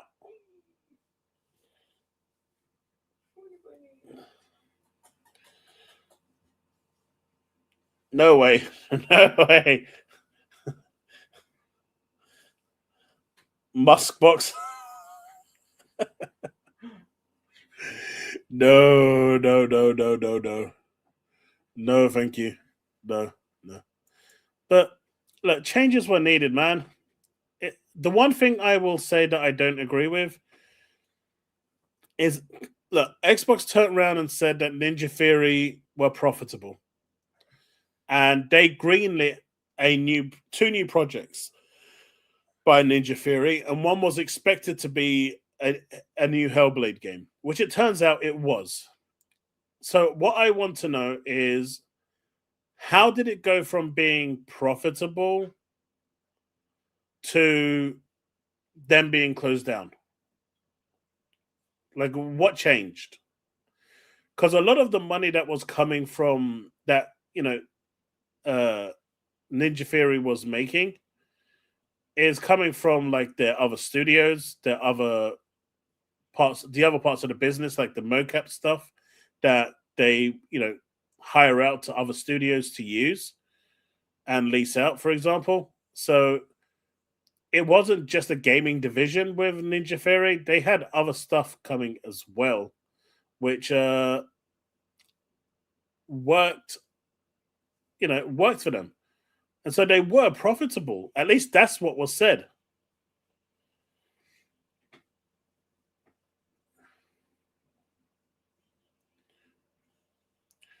I'm just going by what the value was back from like 2 years ago, right? 3 years ago, when they purchased thing. The number that they would be worth was around $110 billion. And with them making no money, the market share being down and whatnot, I just rounded it up to 100 billion. Now, if they've got additional stuff going on there, like this, I guess, you've got the cloud servers and whatnot. So I can see it maybe being like 110 at most, maybe 115. But not more than that. Not something, for a trillionaire who runs the X, probably, chump change.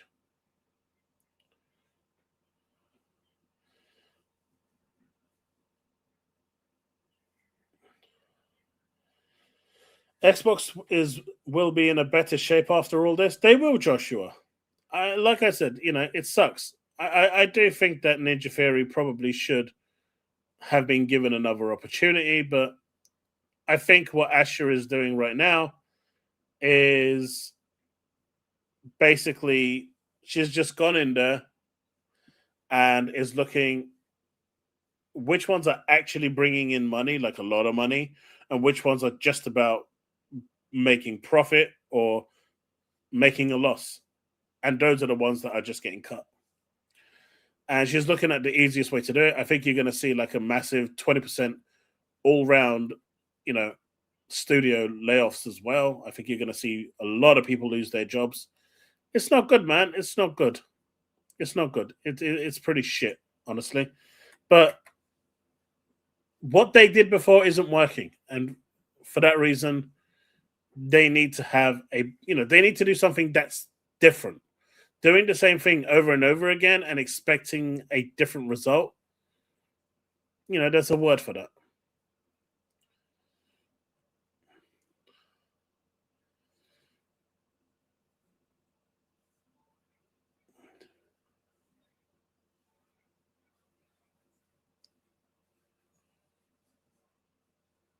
Yeah, his money is tied to stock.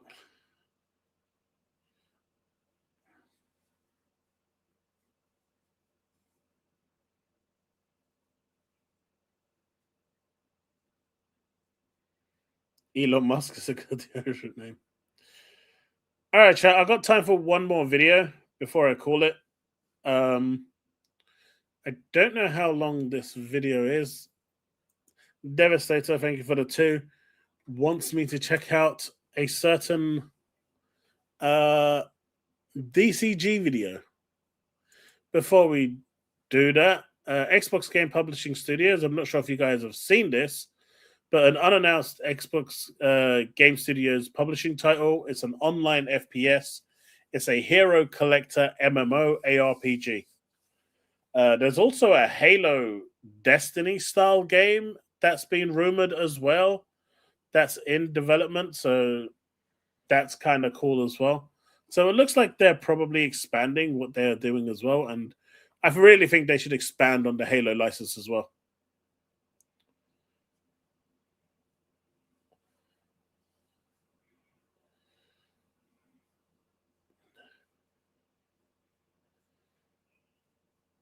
Just don't touch my Game Pass. Unfortunately, I think Game Pass is going to see a change. And that's going to piss off a lot of people, but I think we're going to see changes to Game Pass as well down the road.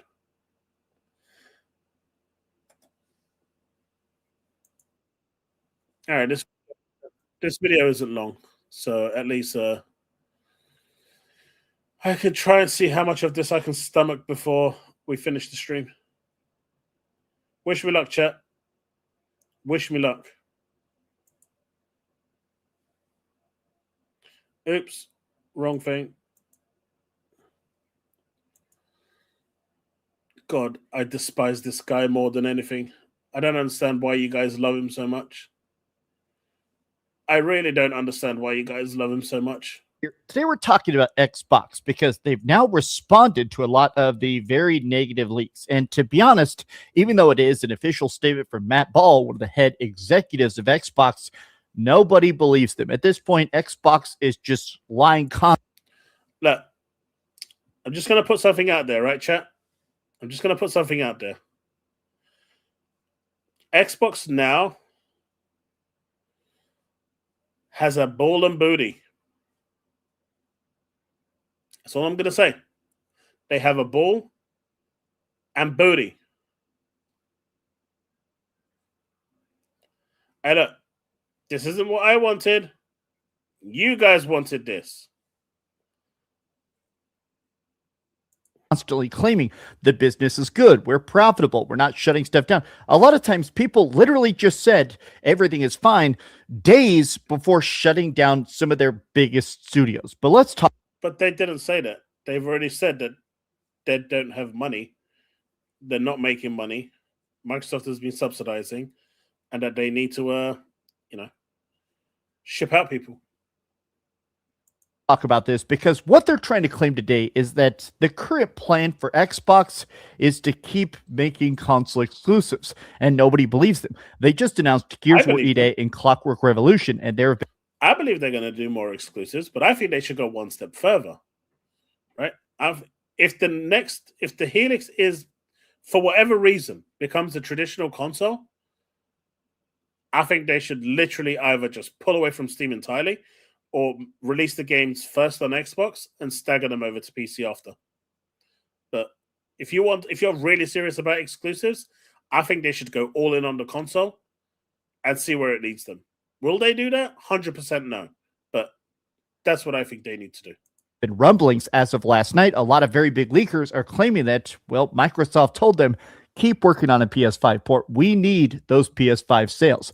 So he's talking about Sneaker SO, who said that exclusives would never come back. It's never, ever coming back. And yet, here we are. This is the same guy that basically got it wrong multiple times. But they're still relying on his every word because reasons. Put everything on PlayStation right now. And they're trying to claim that's a lie, that the future of Xbox is exclusives. Let's take a look at this very stupid statement, because at this point, I don't even know why Xbox is bothering to lie. We know you're lying. Why even bother doing it? Let's get into it. Hi, hope you're having a great day. If you could please let's just start with the fact that these closures are real. Tons of people are basically saying that right now they're basically handing out pink slips. They're telling you, if you work at Compulsion, Ninja Theory, Double Fine, a lot of these people are being told, if you can't afford to buy the studio, get out. Even some of the stuff that literally just won awards. This just won a Peabody Award right now, right? All right, I might be a complete bellend here. What the hell is a Peabody Award? Now, I get the BAFTA awards, but what's a Peabody Award? Like, people are bigging this up like it's the Game of the Year award. Like, I don't get it. What is a Peabody Award?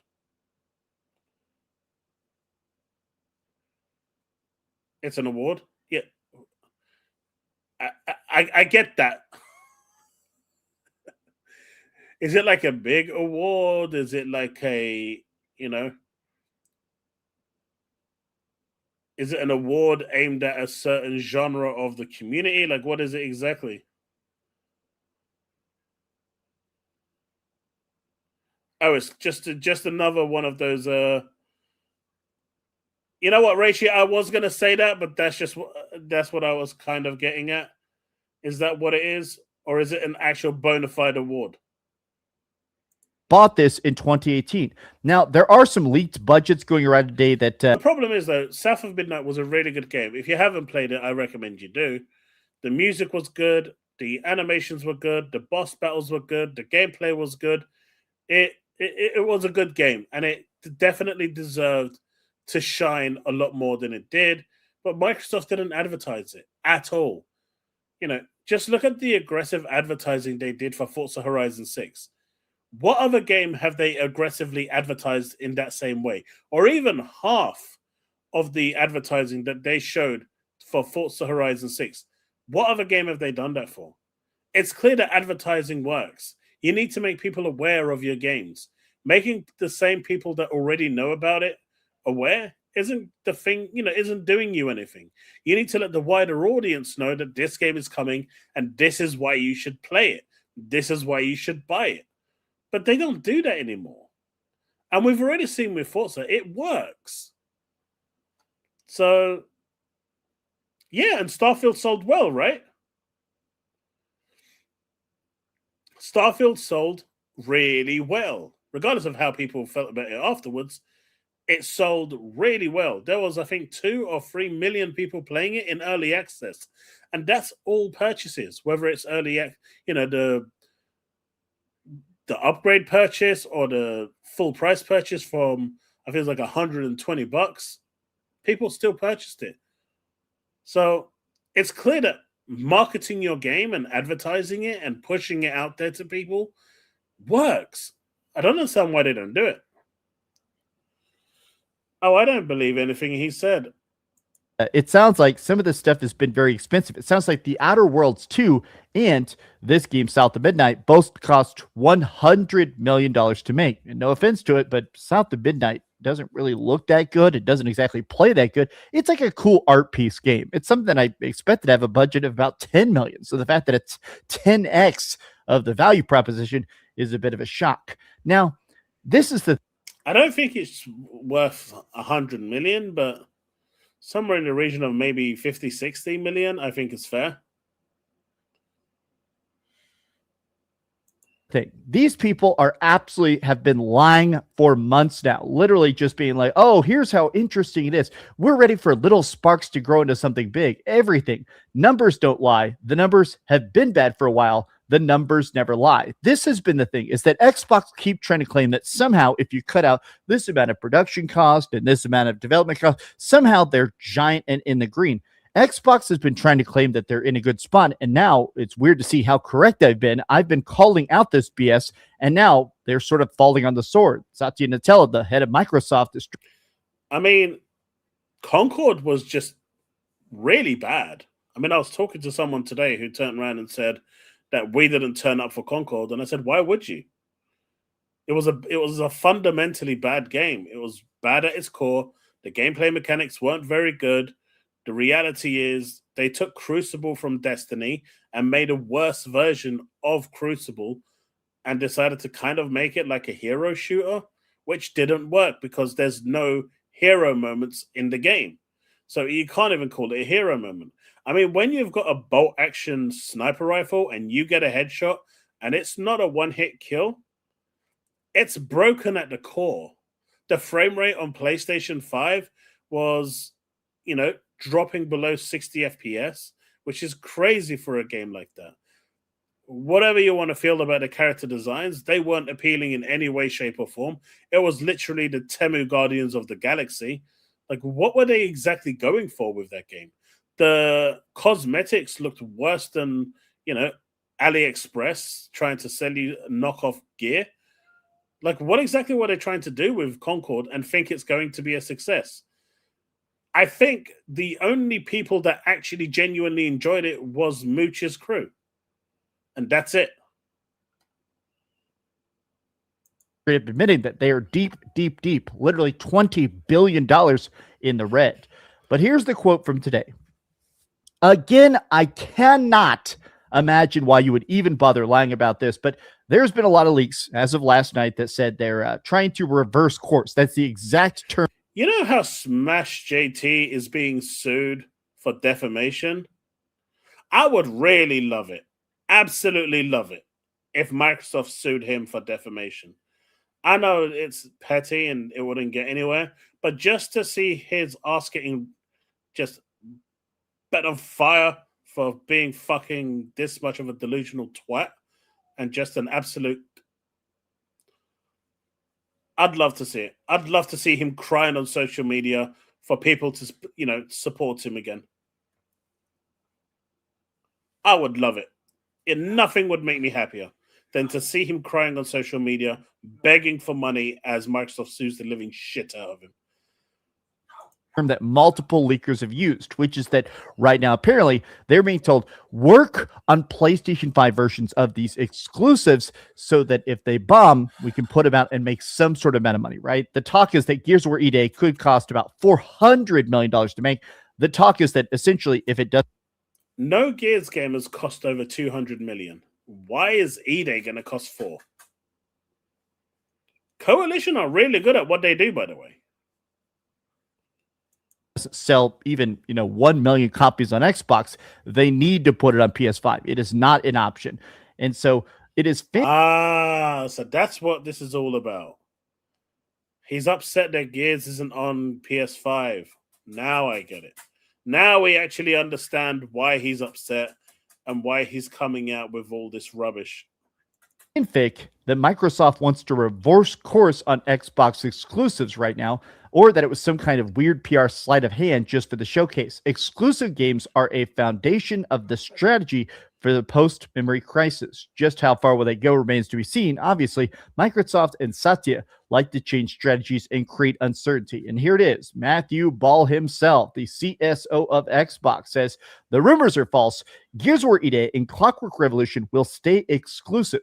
There are no conversations and have been no conversations to reverse course. As we said last week, players can continue to expect exclusives from us every year. Now, can we just be real mean for a second? Every year from such a dead brand, what does that mean? Like, I truly cannot believe that Xbox is even exist in 2 years from when I'm recording this video, right? I cannot believe that you're saying like, oh yeah, man, there's going to be a big giant exclusive every year for the next 2 years we exist. Yeah, come on, man, right? Look at that. Cheers. Come, Jez Corden. Jez is such an embarrassing guy. Like, this guy will literally say, and this guy isn't embarrassing. This is the guy that sold a secondhand console at full price to his girlfriend. Literally, he ripped off his own girlfriend. Like, how do you even do that, man? How do you blatantly rip off your own girlfriend? And on top of that, then go begged onto the internet and, you know, something that he should have been putting money aside for with his teeth. He had to cry and beg on the internet and go for a GoFundMe. Like, isn't he making enough money as it is? Where is all that money going to?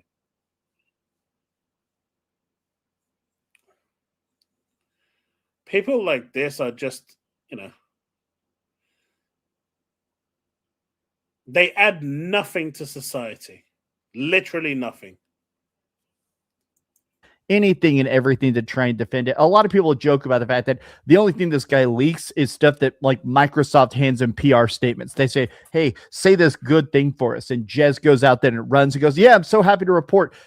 This guy, some of his leaks he's been claiming recently is that apparently they're like so unable to even make the prototypes of Project Helix. They're kicking around the idea of selling you a console with like no power cord, no controller, nothing, like literally just a raw PC box and saying good luck. Anything to try and make it lower than $1,500 for a Project Helix prototype. But this is the thing, right? He's just making it up as he goes along.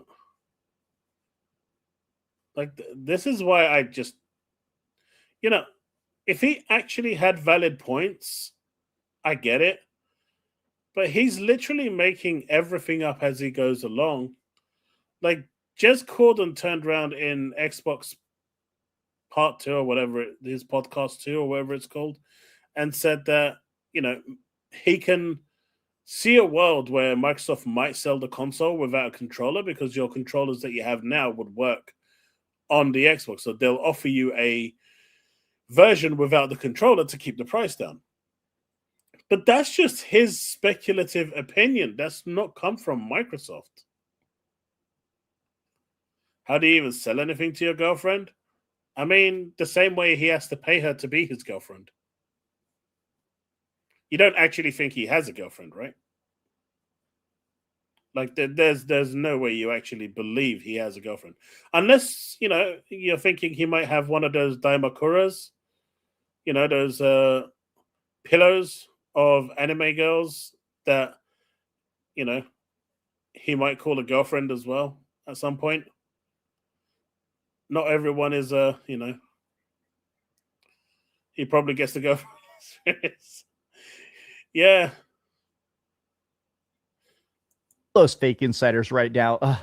Good. Xbox should have immediately clarified. I mean, you remember when Paris actually called him out and he turned around and said, I don't believe anything. See, this is the part why I don't like watching these videos, because he turned around to Paris and said, I don't believe anything I'm saying in these videos, but I'm putting those videos out because they get views. He said this. Right? He said this to Paris. That the only reason he's got this Xbox hate boner is because it gets views. He doesn't actually believe any of it. He's just making it up. And that's why, like, originally I used to watch him and see what his bad takes were. But once he said that, and you realize that everything he's saying is a lie for the views, how do you really react to something like that when you know that every take that he's got, that he's making, is basically a lie? He doesn't believe it because he personally said himself that he doesn't, but you know, he doesn't believe the things that he's saying. He's just doing it because it gets him views. It's kind of sad, right? The false rumors. Look at that. Okay, but what about all your other statements? Why should I believe your words today? You've been 100% honest right now about intentions, but what about 100 days from now? Why should I believe that you won't shift again? These people constantly just pivot. Greg Miller said he and Paris would save Xbox by killing the platform and just publishing everywhere. So there are worse things than Deetsy guy. Yeah, you're right. They, So what they're saying is they want PlayStation games to go to $100. They want their console to be ridiculously priced as the only available option. They want even the cheapest version of PlayStation Essentials to skyrocket to like $120, with premium going to $240. And if you don't like it, stuff it. There's no competition because PlayStation gamers don't go to PC. So that's what they want. That, is this what they really want? Get Sony given the chance of a full monopoly of the gaming industry. And I know people are going to say there's Nintendo. Nintendo isn't in this discussion at all. At all. They're doing their own thing entirely. I mean, from what I've heard, they've actually already potentially hit the peak of what the Switch 2 can do with the latest games, and they're going to struggle getting any of the new games, with the performance that they're having. But that's what it's Greg hates Xbox, right? As we all know this. So him saying that, and if Paris did say that, I'm quite surprised. But hey, I'm not going to say one way or the other because at the end of the day, Paris can speak for himself.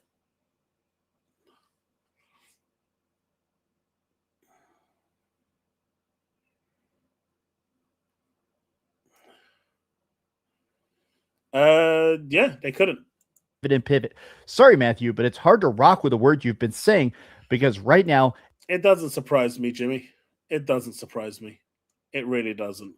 But thank you for the 5, dude. I appreciate it.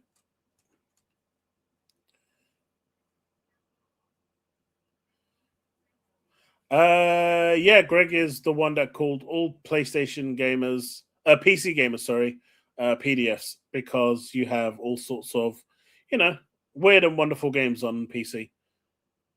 Everything. I remember you guys with Hi-Fi Rush saying it was a huge success and then shuttering Tango Gameworks. People doing the classic, I don't believe you. Look at that. Your commitment to clearing the air on this stuff is refreshing. Thank you for your time. You haven't been caught lying yet, Booty, but Booty, for example, has several times. Add that Microsoft continuously flip-flopping on strategy when it comes to Xbox, often forcing it to operate contrary. Jesus, has all these people blocked Dreamcast guy? That's impressive. That's really impressive. Every single one of them have blocked him. Gaming companies should, and you realize you have zero credibility. Look at this. Why should we believe this? Why should we believe this? Why should we believe this? It's just so silly. I am already seeing people sort of doing like the Cope post. Xbox here, let's refresh this. He just posted this. How are we feeling about Xbox right now as customers and fans in 2026? I'm split. On one hand, I can't trust a word they say, but on the other hand, I feel like they're cleaning out the rot. Oh my God. Xbox fans, good morning, sunshine. Yeah, it's so funny to me that anybody's trying to spin this as a positive at all, right? Look at that. Optimistic. While the layoffs and closures suck, we knew changes were coming. I expect more considering how competitive the industry is right now. Remember, Twitter is a bubble. I'm on here, but gamers in real life do not care or even know what's going on behind the scenes. They just play games. And I have to say that this is probably the least true of all these statements. Wow. That is probably the most truthful statement that anyone can actually make, because that is like 100% facts. Twitter is a bubble. It's an echo chamber. Most people just play games and don't give a shit. Did you give a shit about all this console warring stuff when you was in college? Did you give a shit about any of this before you got introduced to Twitter and this whole bollocks started? I can almost guarantee none of you cared. You probably still don't care, but you get the point I'm making. It's the bubble that makes it what it is today. This is literally as true a statement as you're possibly going to get. And he's going to turn around and dismiss that statement. They're angry because they're not getting the game on their preferred platform. Apparently, he's making them daily now, Void Rat. Come on, I think pretty empirically, right now, nobody's playing Xbox. Nobody's buying Xbox. Nobody's championing Xbox. Like the bots on Twitter are kind of saying that, hey, this is like about to make a giant comeback. But when I see this list of closures, I don't see this as like this grand new reinvention, a phoenix rising from the ashes. I see this as the last final death rattle of a company that's been purposefully nosediving for a decade. Yeah. It's a waste of 7 minutes of watching. He said nothing of value, lied out of his teeth, and honestly, one of the worst videos I've seen in a while.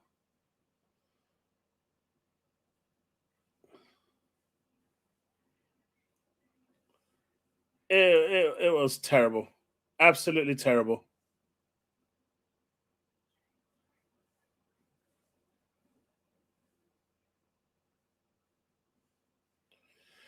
Yeah, it's going to be one thing that they just never, look, I made a tweet the other day where I said breaking news, Satya had a dump in the AI division in the toilet.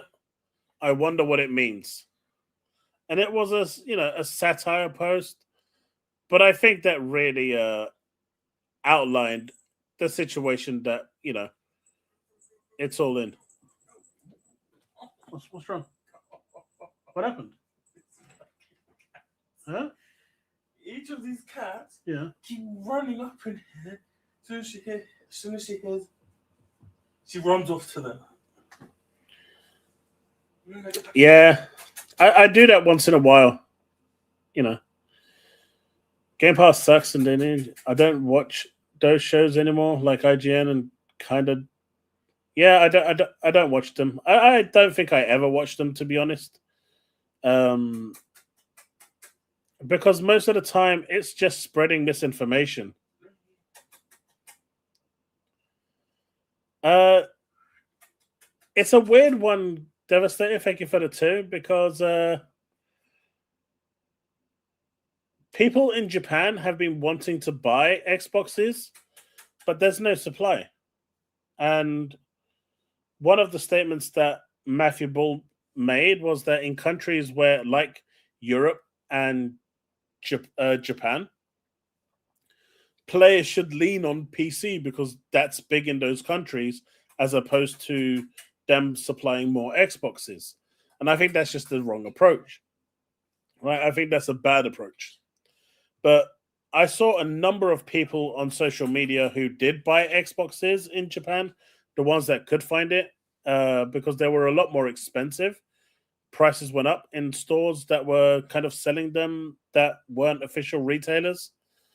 But most people wanted to buy it officially from Microsoft themselves from Japan, and they couldn't because stocks just weren't great.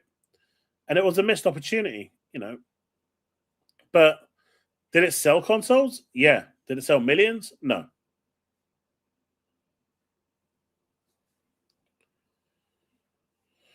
Nintendo can never be a true third-party box. I mean, at some point, they're going to have to provide something that's better than a Switch 2. I don't see the Switch 2 lasting nowhere near as long as the Switch 1. I think they're going to hit that roadblock way too quick. The Switch lasted well beyond it even needed to. But Switch 2, I think we're going to see that last even less.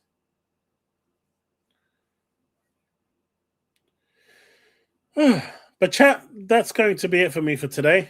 I am going to be streaming over at Twitch tomorrow, where we'll continue our playthrough on Trails in the Sky, first chapter. So if you do want to come and check that out, it's going to be at twitch.tv/Chaos Lounge _. So if you want to, drop a follow there or something, that would be great. I'm trying to hit 50 followers so I can get to affiliate as well. So that would really help. But otherwise, I will see you back here on Thursday. That's about it, man. That is about it. Well, folks, I hope you've had a good one, and I will see you in the next one. Peace out.